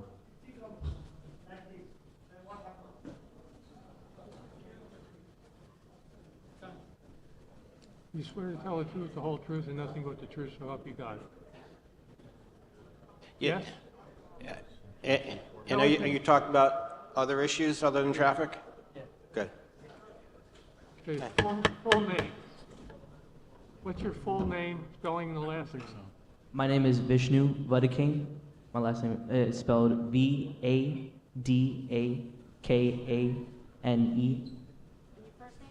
It's Vishnu, V-I-S-H-N-U. Where do you live? I live at Monroe Place, 15 Clover Lane. So, good evening, ladies and gentlemen, and respected board members. I'm a senior at Monroe Township High School, and I stand here before you, not just as a concerned child of this community, but as an older brother. Today, I want to share my thoughts on the proposed construction of the warehouse next to our neighborhood, a place where so many children, including my younger sister, live and play every day. As an older brother and one of the older kids in the community, I feel a deep sense of responsibility to protect my sibling and other children and ensure that they grow in a safe and healthy environment. The construction of this warehouse threatens the environment in several significant ways. So I first want to talk about how the middle schoolers and high schoolers that live in my community wait on the road or on the sidewalk right next to Butcher Road for the bus. And once the bus stops, they get on. I just want to ask, is it safe for a semi-truck to try to stop behind a bus when the bus stops for the kids to get on? Is it possible? Next, I want to talk about how the environment will change. The warehouse can bring increased air and noise pollution. The diesel fumes from the trucks can degrade air quality, posing serious health risks for the children whose lungs are still developing. The constant noise from warehouse operating can disrupt the tranquility of our neighborhood, affecting our ability to concentrate on schoolwork and get a good night's sleep. Another major problem is security. We cannot ignore. Warehouses can attract criminal activity, such as theft, vandalism, potentially making our neighborhood a less secure place.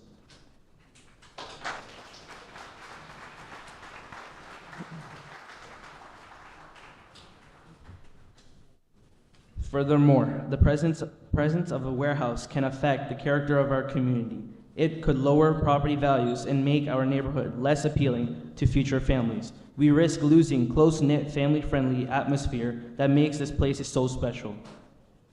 While I understand the need for economic development, it should not come at the cost of the children's safety and well-being. I urge all of you to join me in opposing the project and advocating for alternatives to prioritize the health and future of our community. Together, we can ensure that our neighborhood remains a safe and nurturing place for the children to grow and thrive.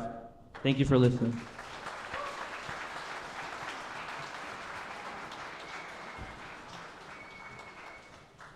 Thank you. And you're raising new issues?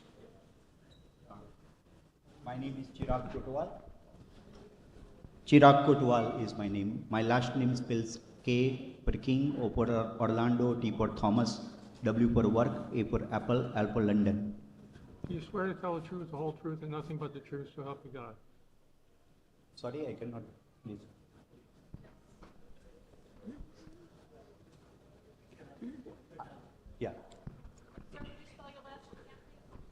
K for King, O for Orlando, T for Thomas, W for work, A for apple, L for London. Chirag Kotwal is my name. Chirag, C for Charlie, H for house, I for India, R for Richard, A for apple, G for George. Where do you live? I live in 8 Lily Court, Monroe Township, Monroe Manor. Okay, proceed. Yeah. So, as a home buyer, I bought a house 2 years ago in the Monroe Township. I was residing in Edison, and my wife and me both were working in that area. Still, we are working in that area, but we decided to buy a house in Monroe Township for a reason, because it has a suburban rural character, and I wanted to get more oxygen because there is a lot of green space, especially in the South Monroe. Now, so when within 2 years, I see that suddenly this development, that warehouse is proposed, and it is against the suitability.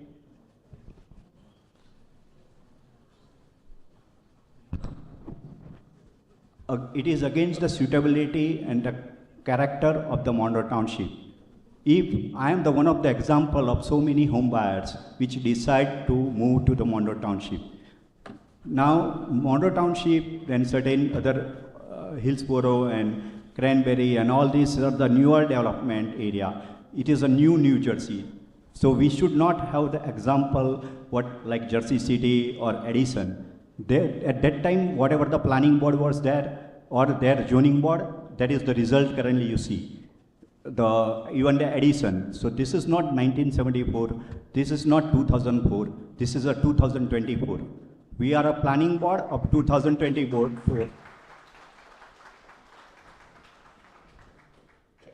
We are a US citizen of 2024, and we have to make a future for a future generation. The students which are studying in the school, there are 2 elementary schools right besides our houses, like 2 elementary schools. Now, this is the character of the Monroe Township residential area, the 2 nearby schools, that is good. For residential area, it is made. So that was the good planning done whenever it was done. So now we are creating the on paper master plan. This warehouse is not in the consistence of the master plan, because there are 16 variances. This is not 1 variance, not 2 variants, there are 16 variances. So this 16 variances itself prove that it is not in consistence with the existing master plan. Though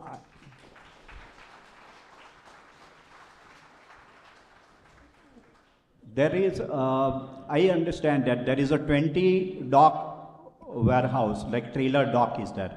So this is supposed to be coming out the distribution center. Maybe the goods will travel around USA at the cost of the Monroe residents, which are living 200 feet far from this place. So it is against the US Constitution. Declaration of US independence says that right to life, right to liberty, and pursuit of happiness is the unalienable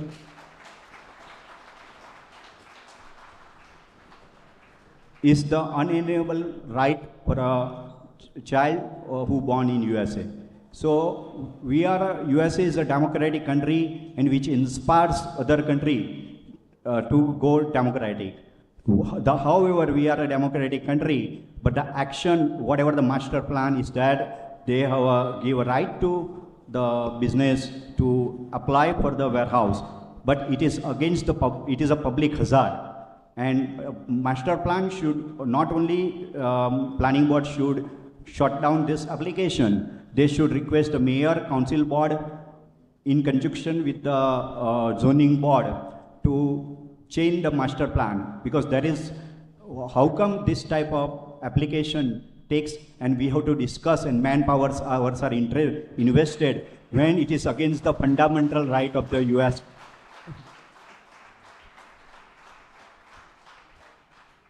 When my fellow neighbors talk about they are talking about the traffic and all these things, actually they are talking about the right to life, because when there is the urban, first of all, we are not against the urban, there is an expanse of economic development, but there has to be a buffer zone, green zone, between the residential area and the industrial zone, means this type of warehouses. It has to be in a different place, far from the residential area.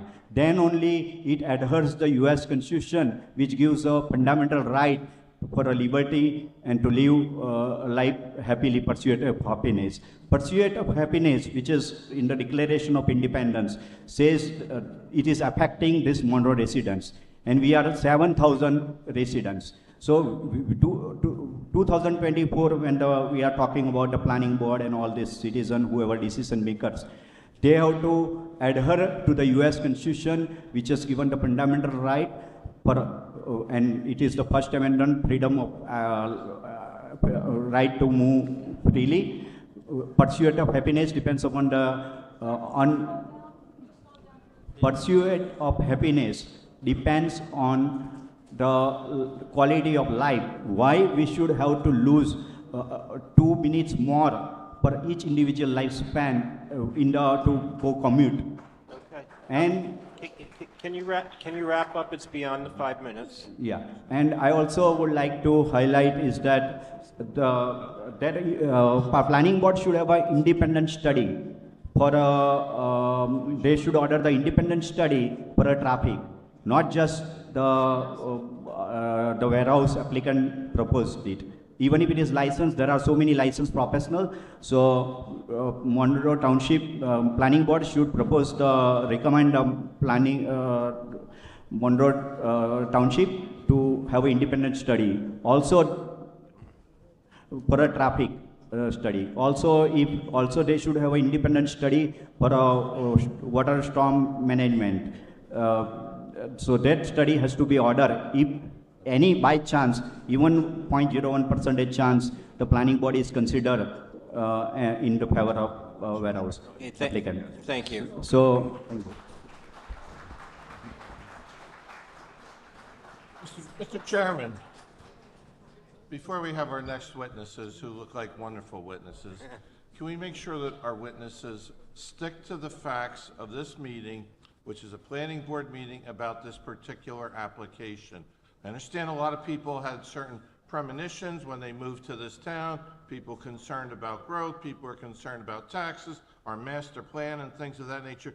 We have to center on the facts of this particular application.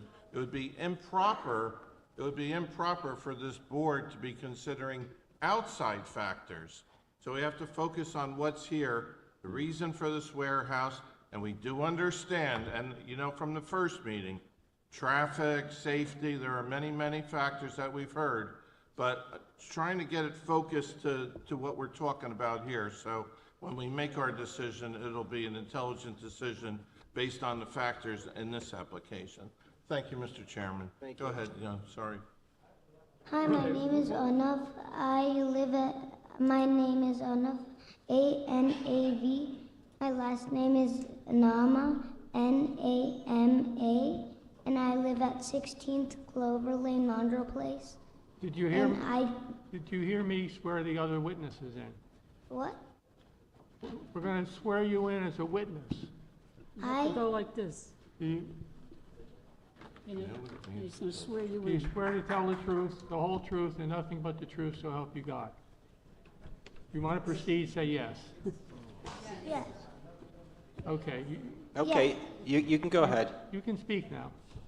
So I don't want the warehouse because it's going to be hard for the kids in our community to play outside because the warehouse will be smelling bad and there will be big trucks coming out and will be causing lots of accidents and we will be late to school because of the traffic.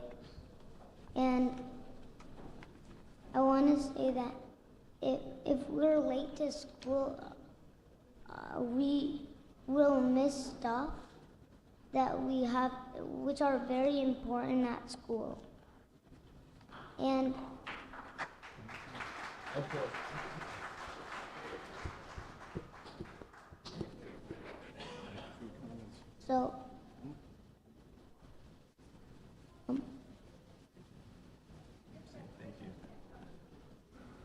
Okay, we're going to say thank you to you. Yeah, thank for you, coming thank you forward. for your comments.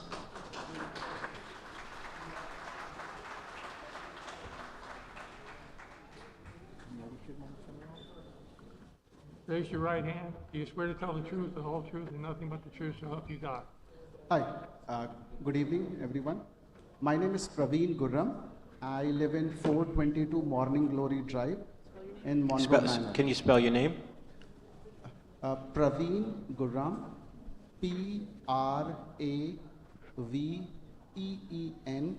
first name, and last name is Gurram, Gurran.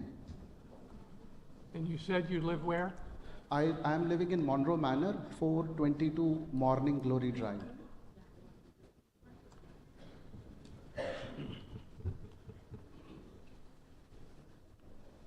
Okay, you can proceed. Okay, yeah. We moved here in the year 2015. It's almost like 10 years ago. And before coming here, we used to live in New York City, and we moved here. I am one of those people who, though living in a suburban environment, was never part of the NIMBY movement at all. Because if this development of mine, which is suburban environment, was not there, I wouldn't have had a home to live in. So fundamentally, I am not against development of suburban communities, okay? I do not come from so-called not in my backyard environment, okay? So first of all, I want to thank that these homes were built, and that is why we are living in it, okay? Second, we are not just residents, especially my family, and I'm not just telling here just for the sake of public to boast what we have done.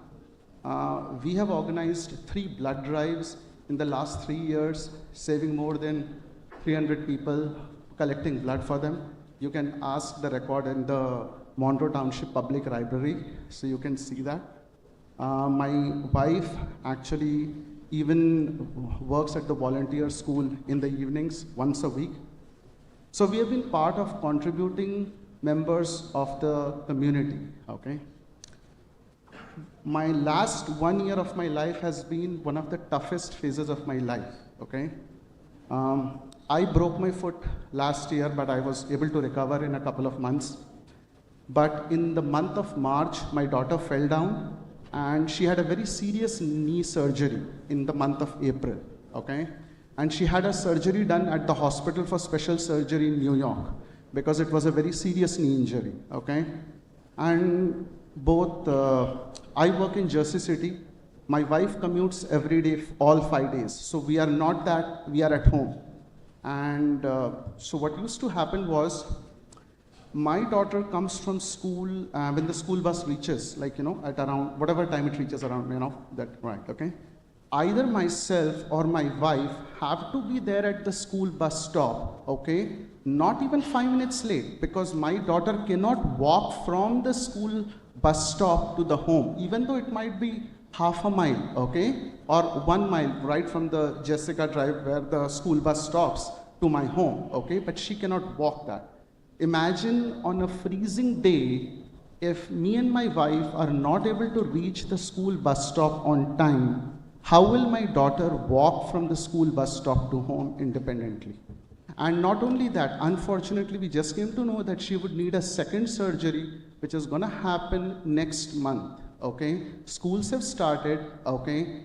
And she's in high school, okay? And this is, so I'm not gonna repeat all the stuff about the traffic and things like that. For some people, 5 minutes may not mean, or 10 minutes may not mean. But for my family, those 10 minutes, if me and my wife have not reached the bus stop on time, my daughter cannot walk in freezing from the bus stop back to home, okay? So those are situations which are important. And I'm traditionally not from a NIMBY background. I understand that. If there is no development, how can any suburban community do well, okay? If there was no development, I wouldn't have had the home to live in a suburban community. I get that. Okay? So I'm just telling you, these are situations, for some people 10 minutes is okay, but for my family 10 minutes will not work, okay? My last point would be, this is my last point, okay? I'm not gonna take a lot of time, okay? We have been living here for 10 years now, And what we feel is there are different ways to make money in life, right? Even we all do jobs or we do businesses to make money, okay, to make a living. But can we do it the right way? I know without development the taxes won't come. But right now, what are we doing as residents, okay? For my grocery shopping, I go to a neighborhood township, not to Monroe. For Walmart, I go to a neighborhood township and pay taxes there. To Target, I go to the neighborhood township and I pay taxes there and do shopping there, okay? If I go for tutoring for my kids, anything or any of that, we are going to a neighborhood township. So almost everything that we do, okay, we go to neighboring townships, pay them taxes and things like that. The area that we are there, whatever development can happen, shouldn't that development happen in a way that you get the taxes, but it also benefits the people of Monroe as well, right? Both things can happen, right? A warehouse can get you the taxes, but is it directly benefiting the people of Monroe? No. So there should be a solution where both things can happen. Okay? And basically, this is one thing. Think about it. Rather than increasing traffic, how can we have something which can reduce the traffic in the same area? If there was, let's say, any of these things which I mentioned, which people consume or do any of that, if that was built there, the traffic on Butcher Road and 33 would reduce. Think about it. Do a development will actually reduce the traffic on 33 rather than increase the traffic on 33. Okay? And thank you. Thank you for your comments. I'm just going to direct this to the court reporter. How are you doing? Do you need a break? Okay. Thank you so much.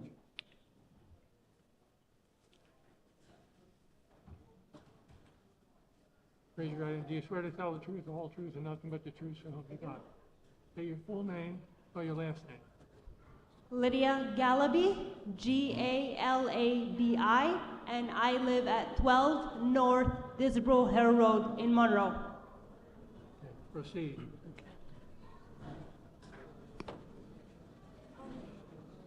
Members of the board, I lived in Morristown, New Jersey for a long period of time. I lived in the heart of downtown, and I liked it. Then I got married, my family grew, and we were looking for a place to live where my child can run around, can have fun, a place where he can be safe. We found this property at 12 North Disbrow Hill, right on the street where this warehouse is being proposed. We fell in love with the house. We fell in love with the neighborhood. We fell in love with the people who would be our neighbors. Every night, almost every night, my husband takes my almost 3-year-old son on walks down North Disbrow Hill, down to the farm that is right across the street from that proposed warehouse. Are you all personally guaranteeing the safety of my 3-year-old son while he takes walks down the road?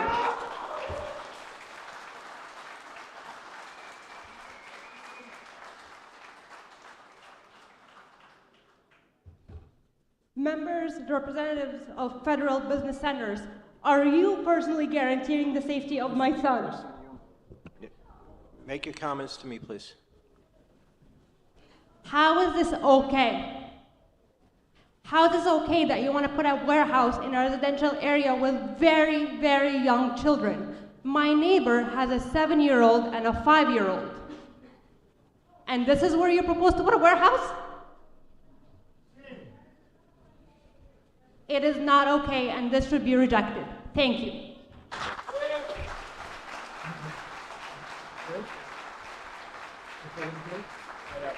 Okay. We'll let you speak, and then we're going to take a few minutes. Do you swear to tell the truth, the whole truth, and nothing but the truth, so help you God? Yes. You state your full name, spell your last name. Claudette Klimzak. Spell your last name. K-L-I-M-C-Z-A-K.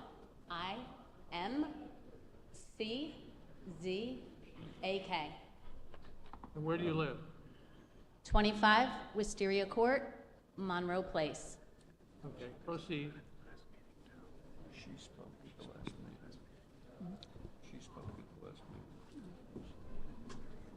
going to try to fast forward through some of this since a lot of the questions, as you said, were talked about. Thank you. So I'll try to speed through this Thank you. for you. My name is Claudette Klimzak, and I would like to thank the board for the opportunity to speak tonight. As you are aware from the July meeting, I am with the residents in this room who opposed the requested variances, the building of this warehouse, and the building of any warehouse in a residential area in Monroe.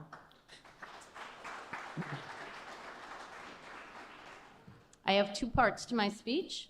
First, I have a couple questions, which at this point, if I'd like to just be put on the record, as I understand for time, we won't have time to answer them. My second part of my speech is just a summary of what I've learned in the 2 months about this process and the people in the town.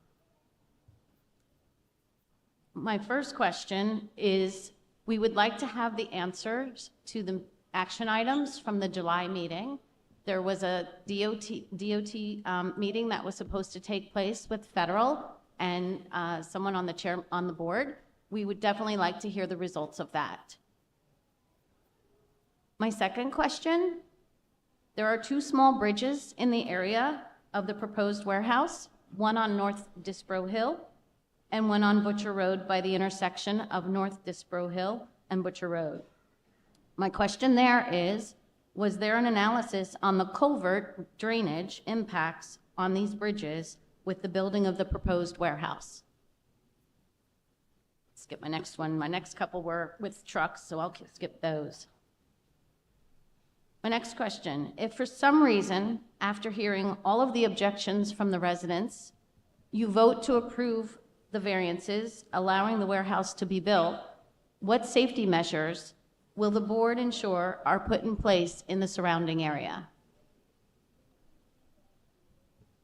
Next, can the board please explain if there's a conflict of interest rule that would apply in this situation based on the public knowledge of the campaign donations by federal to the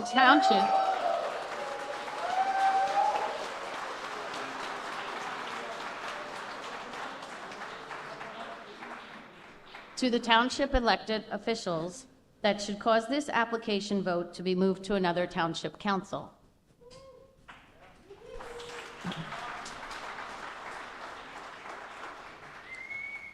For my last question, when the board members are considering which way to vote, do you think about the risk a project like this adds to the residents' lives? Not only those who live in the area, but those who drive in the area. Do you think about the unthinkable when deciding the impact to us? I'm going to move on to my 2-minute summary of what I've learned over the past 2 months. So over the past 2 months, myself and many residents continued pouring our hearts and souls into planning for tonight's meeting, fully aware this is a David and Goliath situation. Yet, we still held out hope and are still holding out hope tonight that we have a chance to keep our quality of life, a chance to keep our communities safe, a chance to continue living in a peaceful, quiet community, and a chance to be heard and listened to as residents of this town.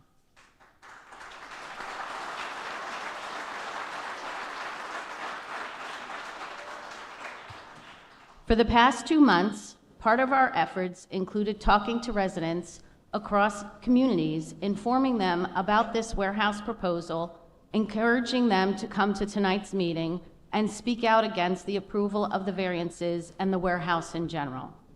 So many people told me how the town doesn't need another warehouse in this local area and stated we certainly don't need the additional truck traffic in our area either, and asked what happened to the mayor's promise to the town about reducing truck traffic.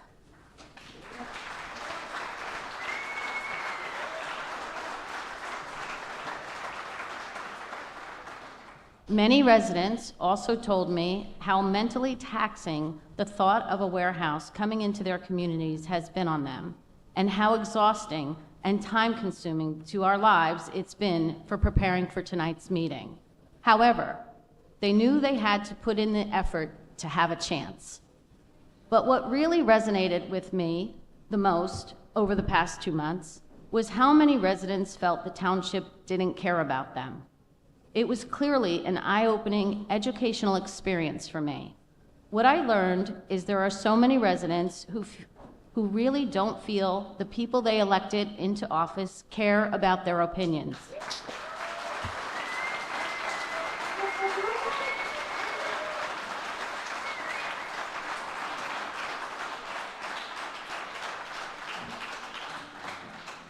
Especially the longtime residents here who have voiced their opinions for years and continue to be defeated. I could see on their faces how discouraged they are. So I look at this situation as a chance or an opportunity for the planning board to really listen to the residents. Let us know we are valued in this town, and let us know you hear us by voting down the proposed variances and helping to redefine the use of the property in question to something we can all live with.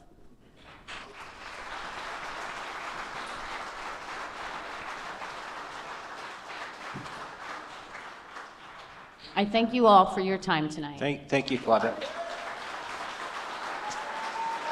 Okay.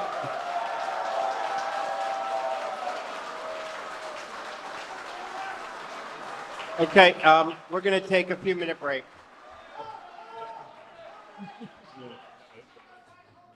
We're going to take a few minutes break.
End the hearing at 9:30. We have some other business we have to take care of, and we'll resume the hearing at the next session.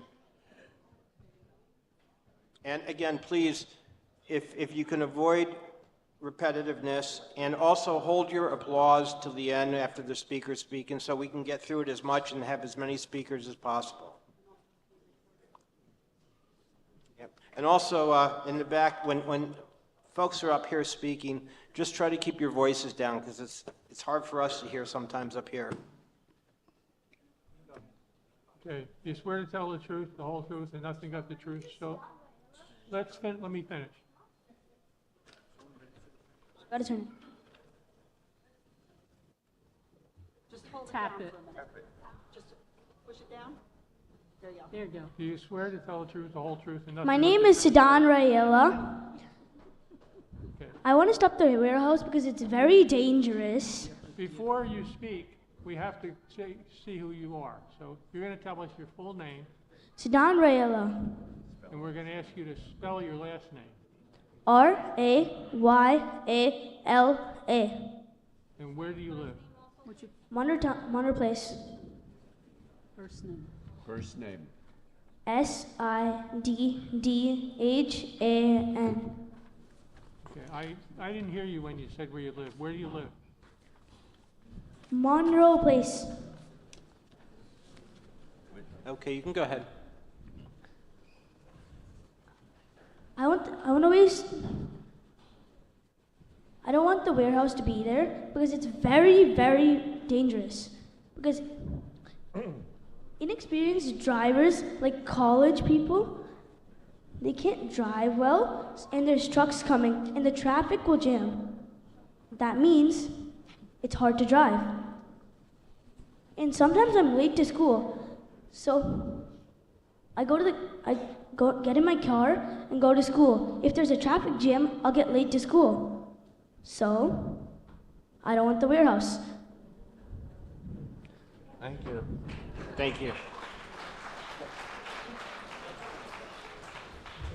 Next witness. Okay. And please keep it within 5 minutes. Swear to tell the truth, the whole truth, and nothing but the truth, so help you God.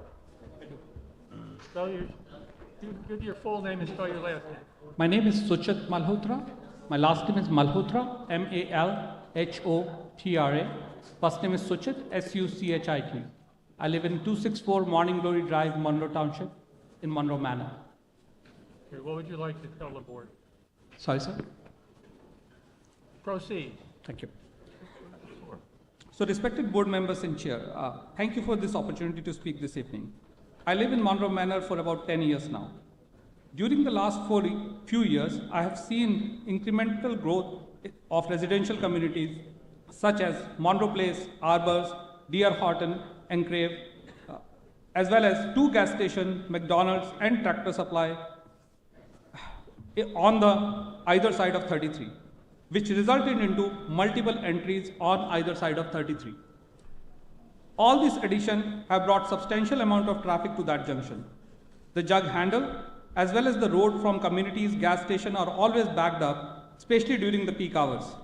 Addition of any more traffic, especially tractor trailers on Butcher Road, will create dangerous conditions for the drivers. We understand that this land is currently zoned for highway development, and this application is under review for a very long time. From my understanding, shouldn't a highway development zone must have direct highway access, which can only be approved by NJ DOT? That's a question.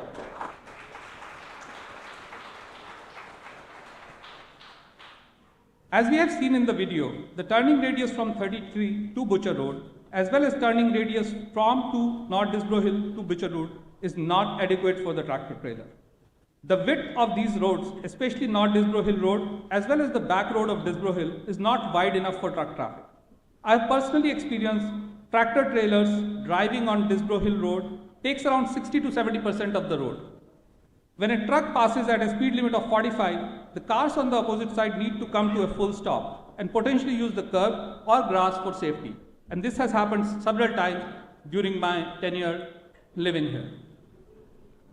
There are several people biking as well as walking and running on the Butcher Road, Applegarth Road, North Disbrow Hill Road, and Disbrow Hill Road. Since these roads does not have a dedicated lane for runners and bikers, imagine vehicles trying to pass the bikers and trucks driving on opposite side at a speed limit of 45 miles per hour. That will create dangerous conditions not for our vehicles but also our fellow pedestrians and bikers.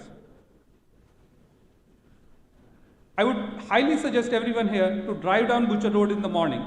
Daily, multiple school buses stop on the curb on the Butcher Road, waiting for their turn. There are kids pickups as well as drop-off on Butcher Road, and additional of any truck traffic can create dangerous conditions for our kids. As the residents of this town, we are extremely hopeful that this board will do their best to ensure safety of the residents and kids before approving any proposed project in this area. We request this board should consider all the development that happened in this area over the last few years and definitely consider rezoning this particular piece of property. Please hold your applause. And can you wrap up, please? I'm sorry? Can you wrap up? Yes.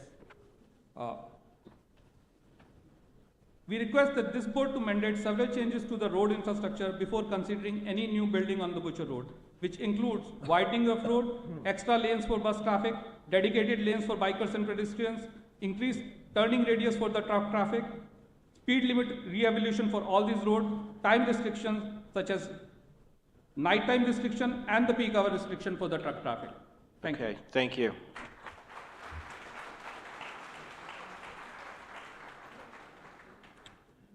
Raise your right hand, please. Do you swear to tell the truth, the whole truth, and nothing but the truth, so help you God? Yes. Okay. All right. Okay, please. You have to give your name. My Spell name your is last name. Purnendu Gupta. Last name is Gupta. First name is Purnendu. Where do you live? I live in 75 Violet Court, Monroe Township, New Jersey. I have, first of all, I want to thank the board for the opportunity to letting us speak. It's a great that we are able to have this discourse. I have very few specific questions. I want to start with the issue close to everybody's heart. It's called working from home. The study that was done by Langan was done on June 16, 2022, right after COVID. Everybody was hunkered down, or just about beginning to resume normal life at that time. Since then, a lot of waters have flown under the bridge. As of January 23, we had Starbucks require their employees to be at work 3 days out of 5. As of September mid, we had another announcement come out from Amazon requiring their employees to be at work 5 days per week. This study, the traffic study, which is an important input into the decision to allow a warehouse, does not take into account conditions post-COVID, right after COVID, and the growth that is expected out of these kind of changes, which will continue to come in Wall Street, in financial services elsewhere. That has happened between 2022 and now. It does account for a growth rate in volumes. Anybody know what that number is? They project, because they're anticipating the building to be coming up in 2025, they project a 1% growth rate of traffic, background traffic, not including traffic generated by the site. A quick show of hands, audience behind me, how many of you have? You got it directed to the board. It is directed to the board. It's an important poll. How many of you are expecting to go to work after 2022? How many of you are seeing, your policy already changed or expected to change to require you to go to work? Show of hands, please. Sir, please direct your comments to the board. That's good enough. That number behind me is not 1%. At least a third of the audience have their hand up, that's 33%. This study does not take into account a bunch of things, including growth in the local area. As an example, it says, we are considering new construction coming up on Scannell Properties. This is page 6 of 9 on the first few pages. Scannell Properties, it's a warehouse they're expecting on 33, 6 Farrington Boulevard, and NJ Route 33 warehouse development block. It does not take into account that since the study was done, new residential communities came up north and south of that Route 33 east-west and Applegarth and Butcher Road intersection. Which ones? Anybody know? New properties that came up in the last couple of years. Gateway on the left with 170 units on Applegarth South, right? Right there at the intersection. We're talking about the intersection where the truck is going to make a turn, come through it and make a turn onto Disbrow Hill. Gateway on the left, if you look north, and then Enclave on the right, another 170-ish units. No mention of that because they were not complete until 2021, and they were not occupied. Even if they were complete, they were not occupied. There is another property which is even closer, which is where most of a lot of our speakers are from, which is Monroe Place. It was included in the study. They took account of the traffic count at peak hour on June 16, 2022, coming out of Prosperity Lane. There were 34 cars which made a left turn on the peak hour, and 2 made a right turn. There are 90 units in the house, in that complex. What were the other 60 units doing? They had nobody working from there? No, they were either not occupied or they were working from home. So the baseline data is wrong, not by a small amount. Even if you assume there's every other home has 2 people working, that's 180 cars that should come out of that place at peak hour at 100%. So the data is not off by a small amount. It's off by orders of magnitude in how it considers background traffic, how it considers future growth.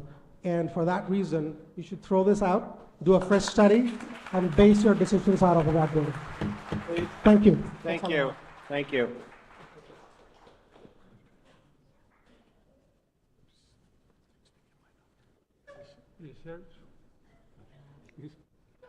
You swear to tell the truth, the whole truth, and nothing but the truth, so help you God. I do. Okay, state your full name. Soad O'Connor. And I live on 25 Beechwood Drive, Monroe. Spell your last name. O'Connor, O''Connor.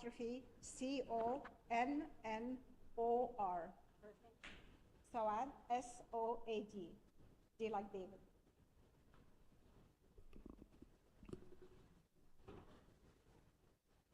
I am going to alter my speech because a lot of it was said before, so it's going to be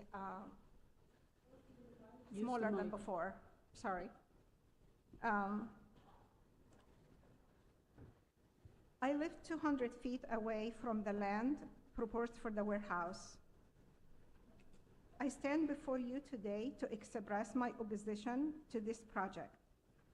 While it's crucial to promote business growth in Monroe Township, it is equally important to choose appropriate location for such development. Building warehouses in residential neighborhoods is not suitable. Please help me to understand, why did the planning board change the master plan that was approved in October 2022? The master plan classified Block 3, lots 31 and 32 as potential open space. Was there a plan to purchase this land from federal and develop it into a recreational area or a park? Could you please provide details on what happened to this plan and why it was changed? Ideally, using the open space for park would be a suitable addition, serving the families and the children in our residential communities.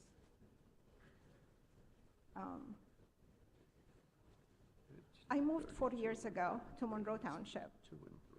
When I was shopping for my new home, I was looking for a town that promotes a high quality lifestyle for both young families and adult communities.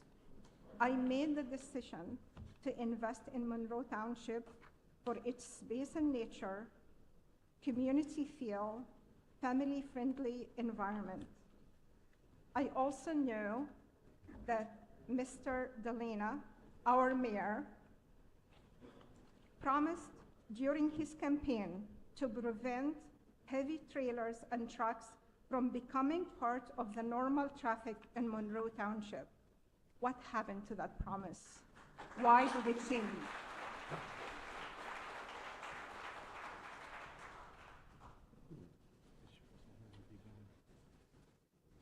I also want to ask the question to the Federal Business Center. You have been a 3-generation company, very successful. Why is it you wanted to put a very large warehouse in such a small community, right in the backyard of people that it's going to interrupt their life and make it upside down?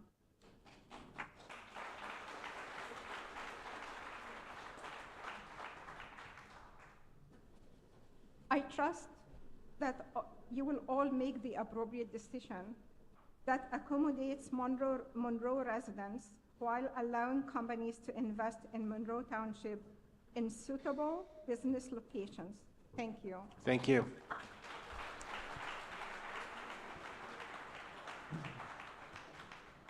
Do you swear to tell the truth, the whole truth, and nothing but the truth, so help you God? State your full name, spell your last name. Shrikant Melam, M-E-L-A-M.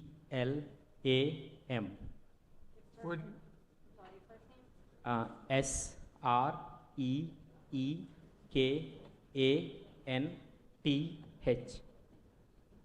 Where do you live? 24 Wisteria, Monroe. Okay, proceed.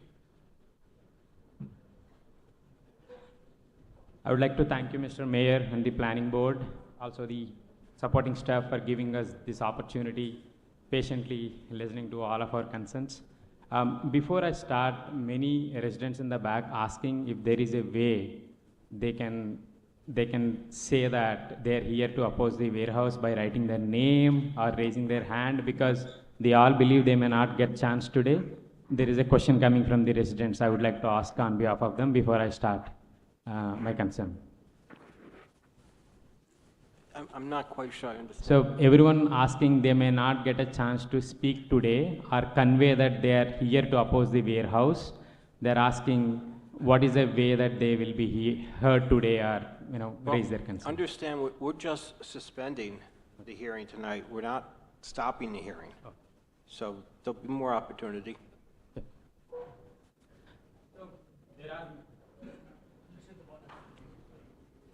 So there are many variances asked for this warehouse. My fellow residents asked for many. One particular variance I would like to talk is landscape. And then I also have a reasoning on why we should not give any variances. There is a rule, 108-12.23C in Monroe says that there should be a 5 feet landscape must be provided, but there is none in this plan.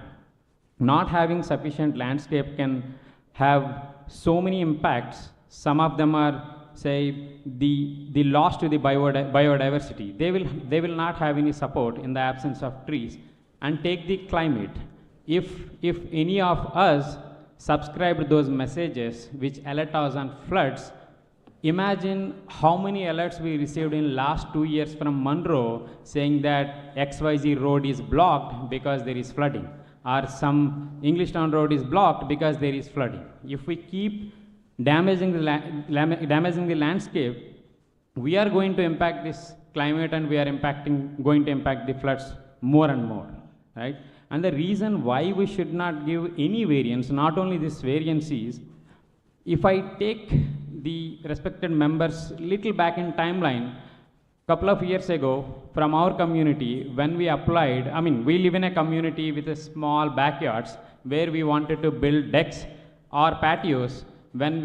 I think we own approximately 350 square feet. When we apply for a deck greater than 200, our planning board rejected, stating that our homes comes under highway development zone, the same zone where the warehouse is proposed, stating that we will allow only the decks which are less than 200 square feet.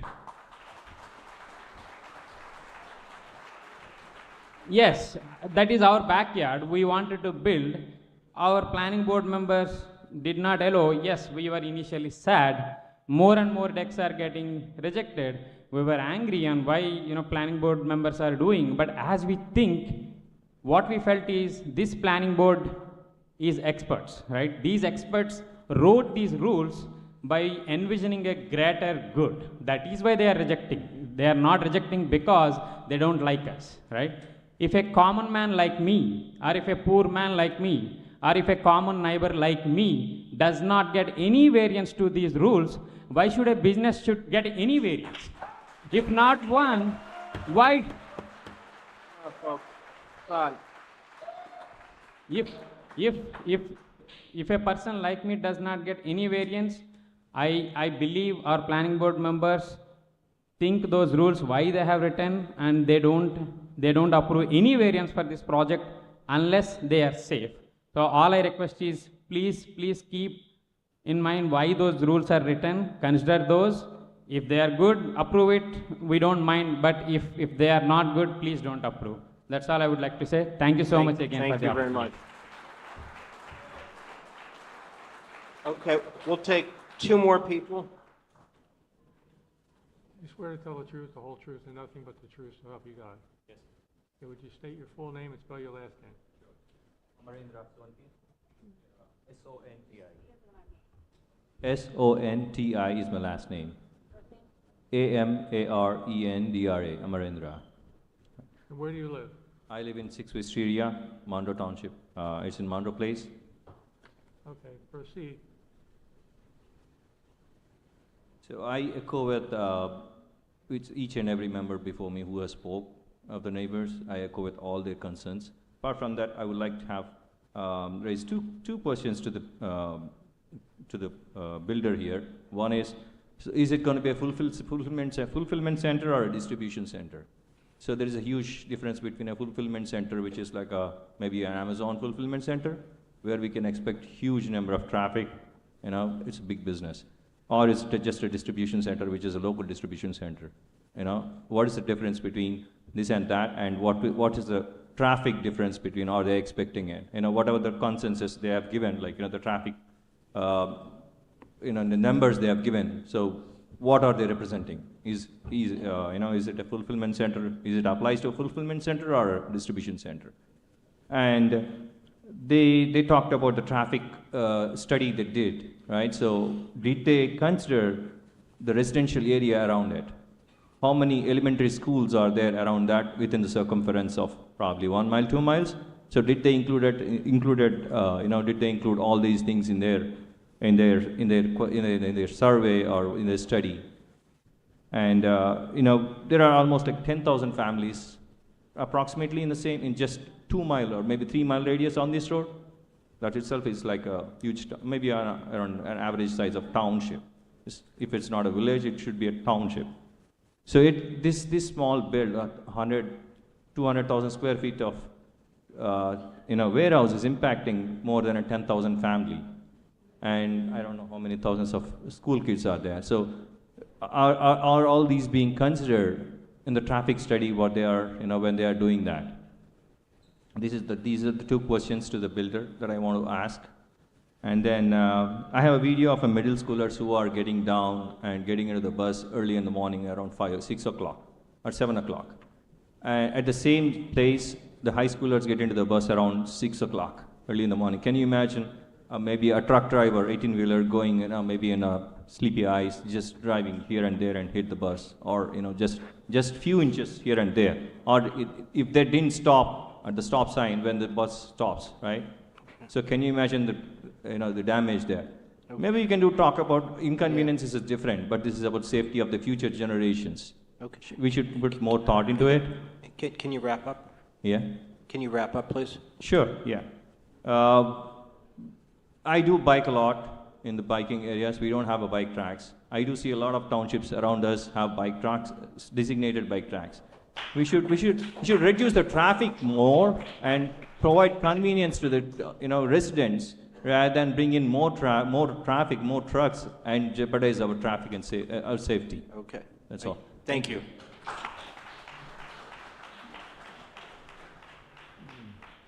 You swear to tell the truth, the whole truth, and nothing but the truth, so help you God. State your full name, spell your last name. Sridhar Krishnamurthy. My last name is Krishna. Krishnamoorthy.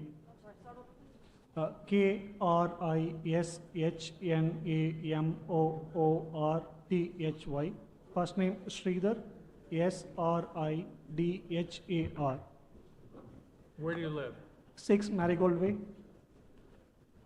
Okay, so if you guys have done your research, you would have understood that most of the home that's built around that area that you guys are talking about is a new community which is built in the last 5 to 10 years. Okay, so if you guys have noticed, the most of the homes that's built in and around that area are built in the last 5 to 10 years, and almost all the homes have school-going kids. And you know how much time they get to sleep, the high school kids? They hardly get 5 to 6 hours of sleep. And if you guys want to make their life easy, build a rec center instead of this. That's all I'm about to say. Thank you very much. Okay, folks, we're going to suspend the public portion this evening. We'll put notice out as to when the next hearing will be. We have 4 more minutes. You said two was done. Yeah, thank you. We're going to suspend for the evening. We've got other business we have to take care of tonight. But thank you all, everybody. Your comments meant a lot to us. We listened to each and every word, and we appreciate you all coming out tonight.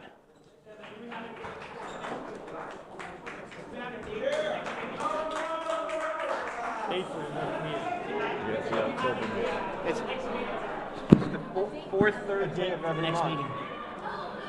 The meeting is the fourth Thursday of every month. Fourth Thursday of October.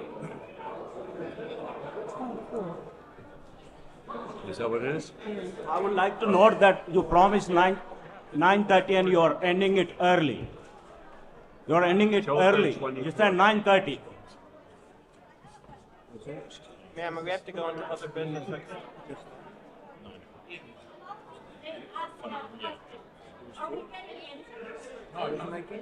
The hearing's going to continue, ma'am.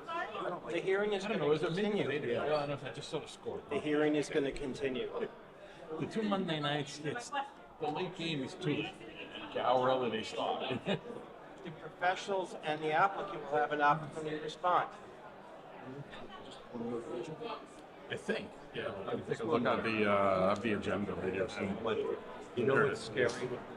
Okay, can people clear the room, please? We still have to complete our meeting. When she says who's going to protect my child, I think it was just we are having a hearing where they present, the applicant presented, people in the audience, people in the community present. We will then have regular. Okay, we're going to continue with the agenda. And then we will discuss. For the memorialization, there's no resolutions to be adopted. On the discussion items, I'm going to turn it over to Mr. Razumowitz to discuss the ordinance. Yes, please. Good. Chairman, so the stormwater ordinance, this is a requirement of NJDEP. They updated their regulations, and real quick, it's basically updates the stormwater, the rainfall data for the stormwater calculations of any development within the state. So we just need to bring our code up to date.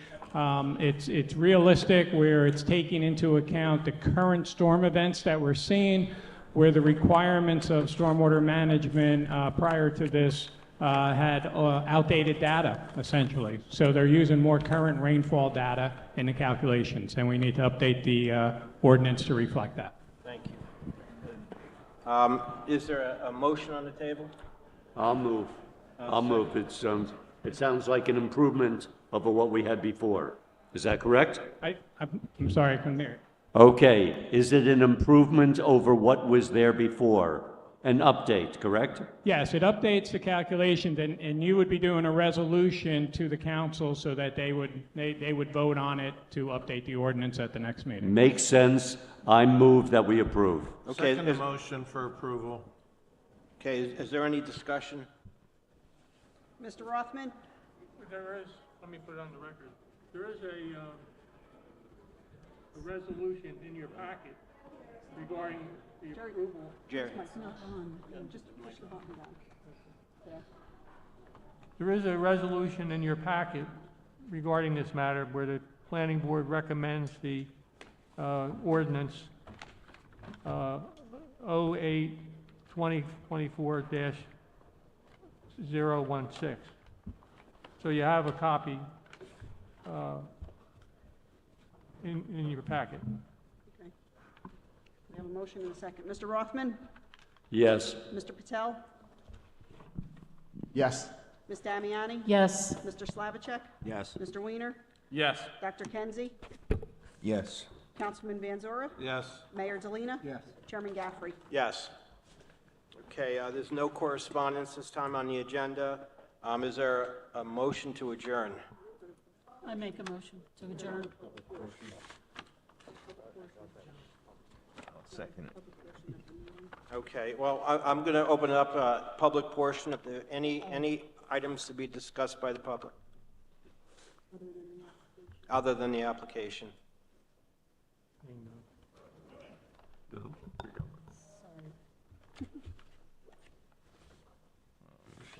Shell Arminio, 9 Nathaniel Street.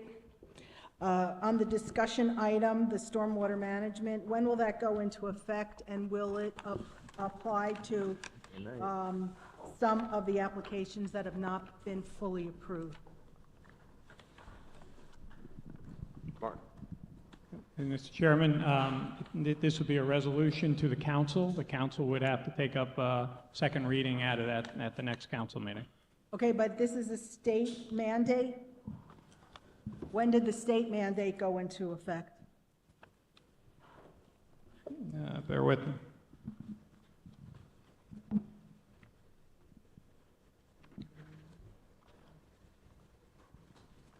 I'll have to look at that and get that for the council meeting. I'll have that for the Okay, council but it meeting. I was just don't just have a vo- copy of it. With all due respect, it was just voted on, and we don't have the answer to that question. Does anybody, Mr. Chair? Does anyone know the answer to that question? I mean, This is a recommendation to the council. okay, so was this read by anyone on the planning board? Everybody got it in their packet. Right. Yes. That doesn't mean it was read by everybody on the planning board. So Well, does we're- anyone know the answer to the question?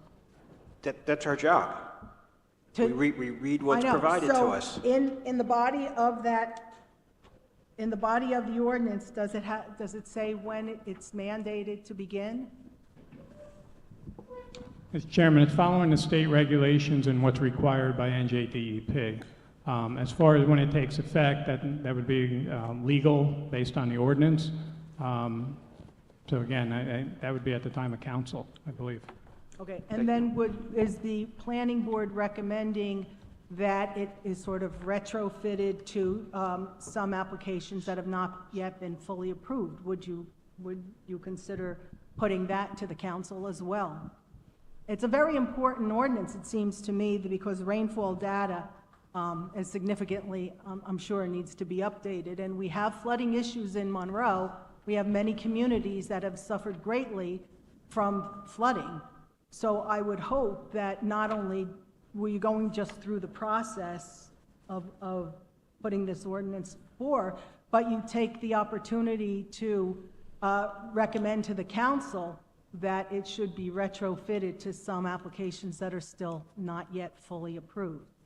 Because again, we don't, let's not have outside influences saying, well, we're not going to be responsible for that new rainfall stuff or stormwater management because we did it before the council approved it. I mean, please, again, I heard a lot tonight about caring for the community, and I would ask that you all consider that very seriously in your decision. So, Thank you.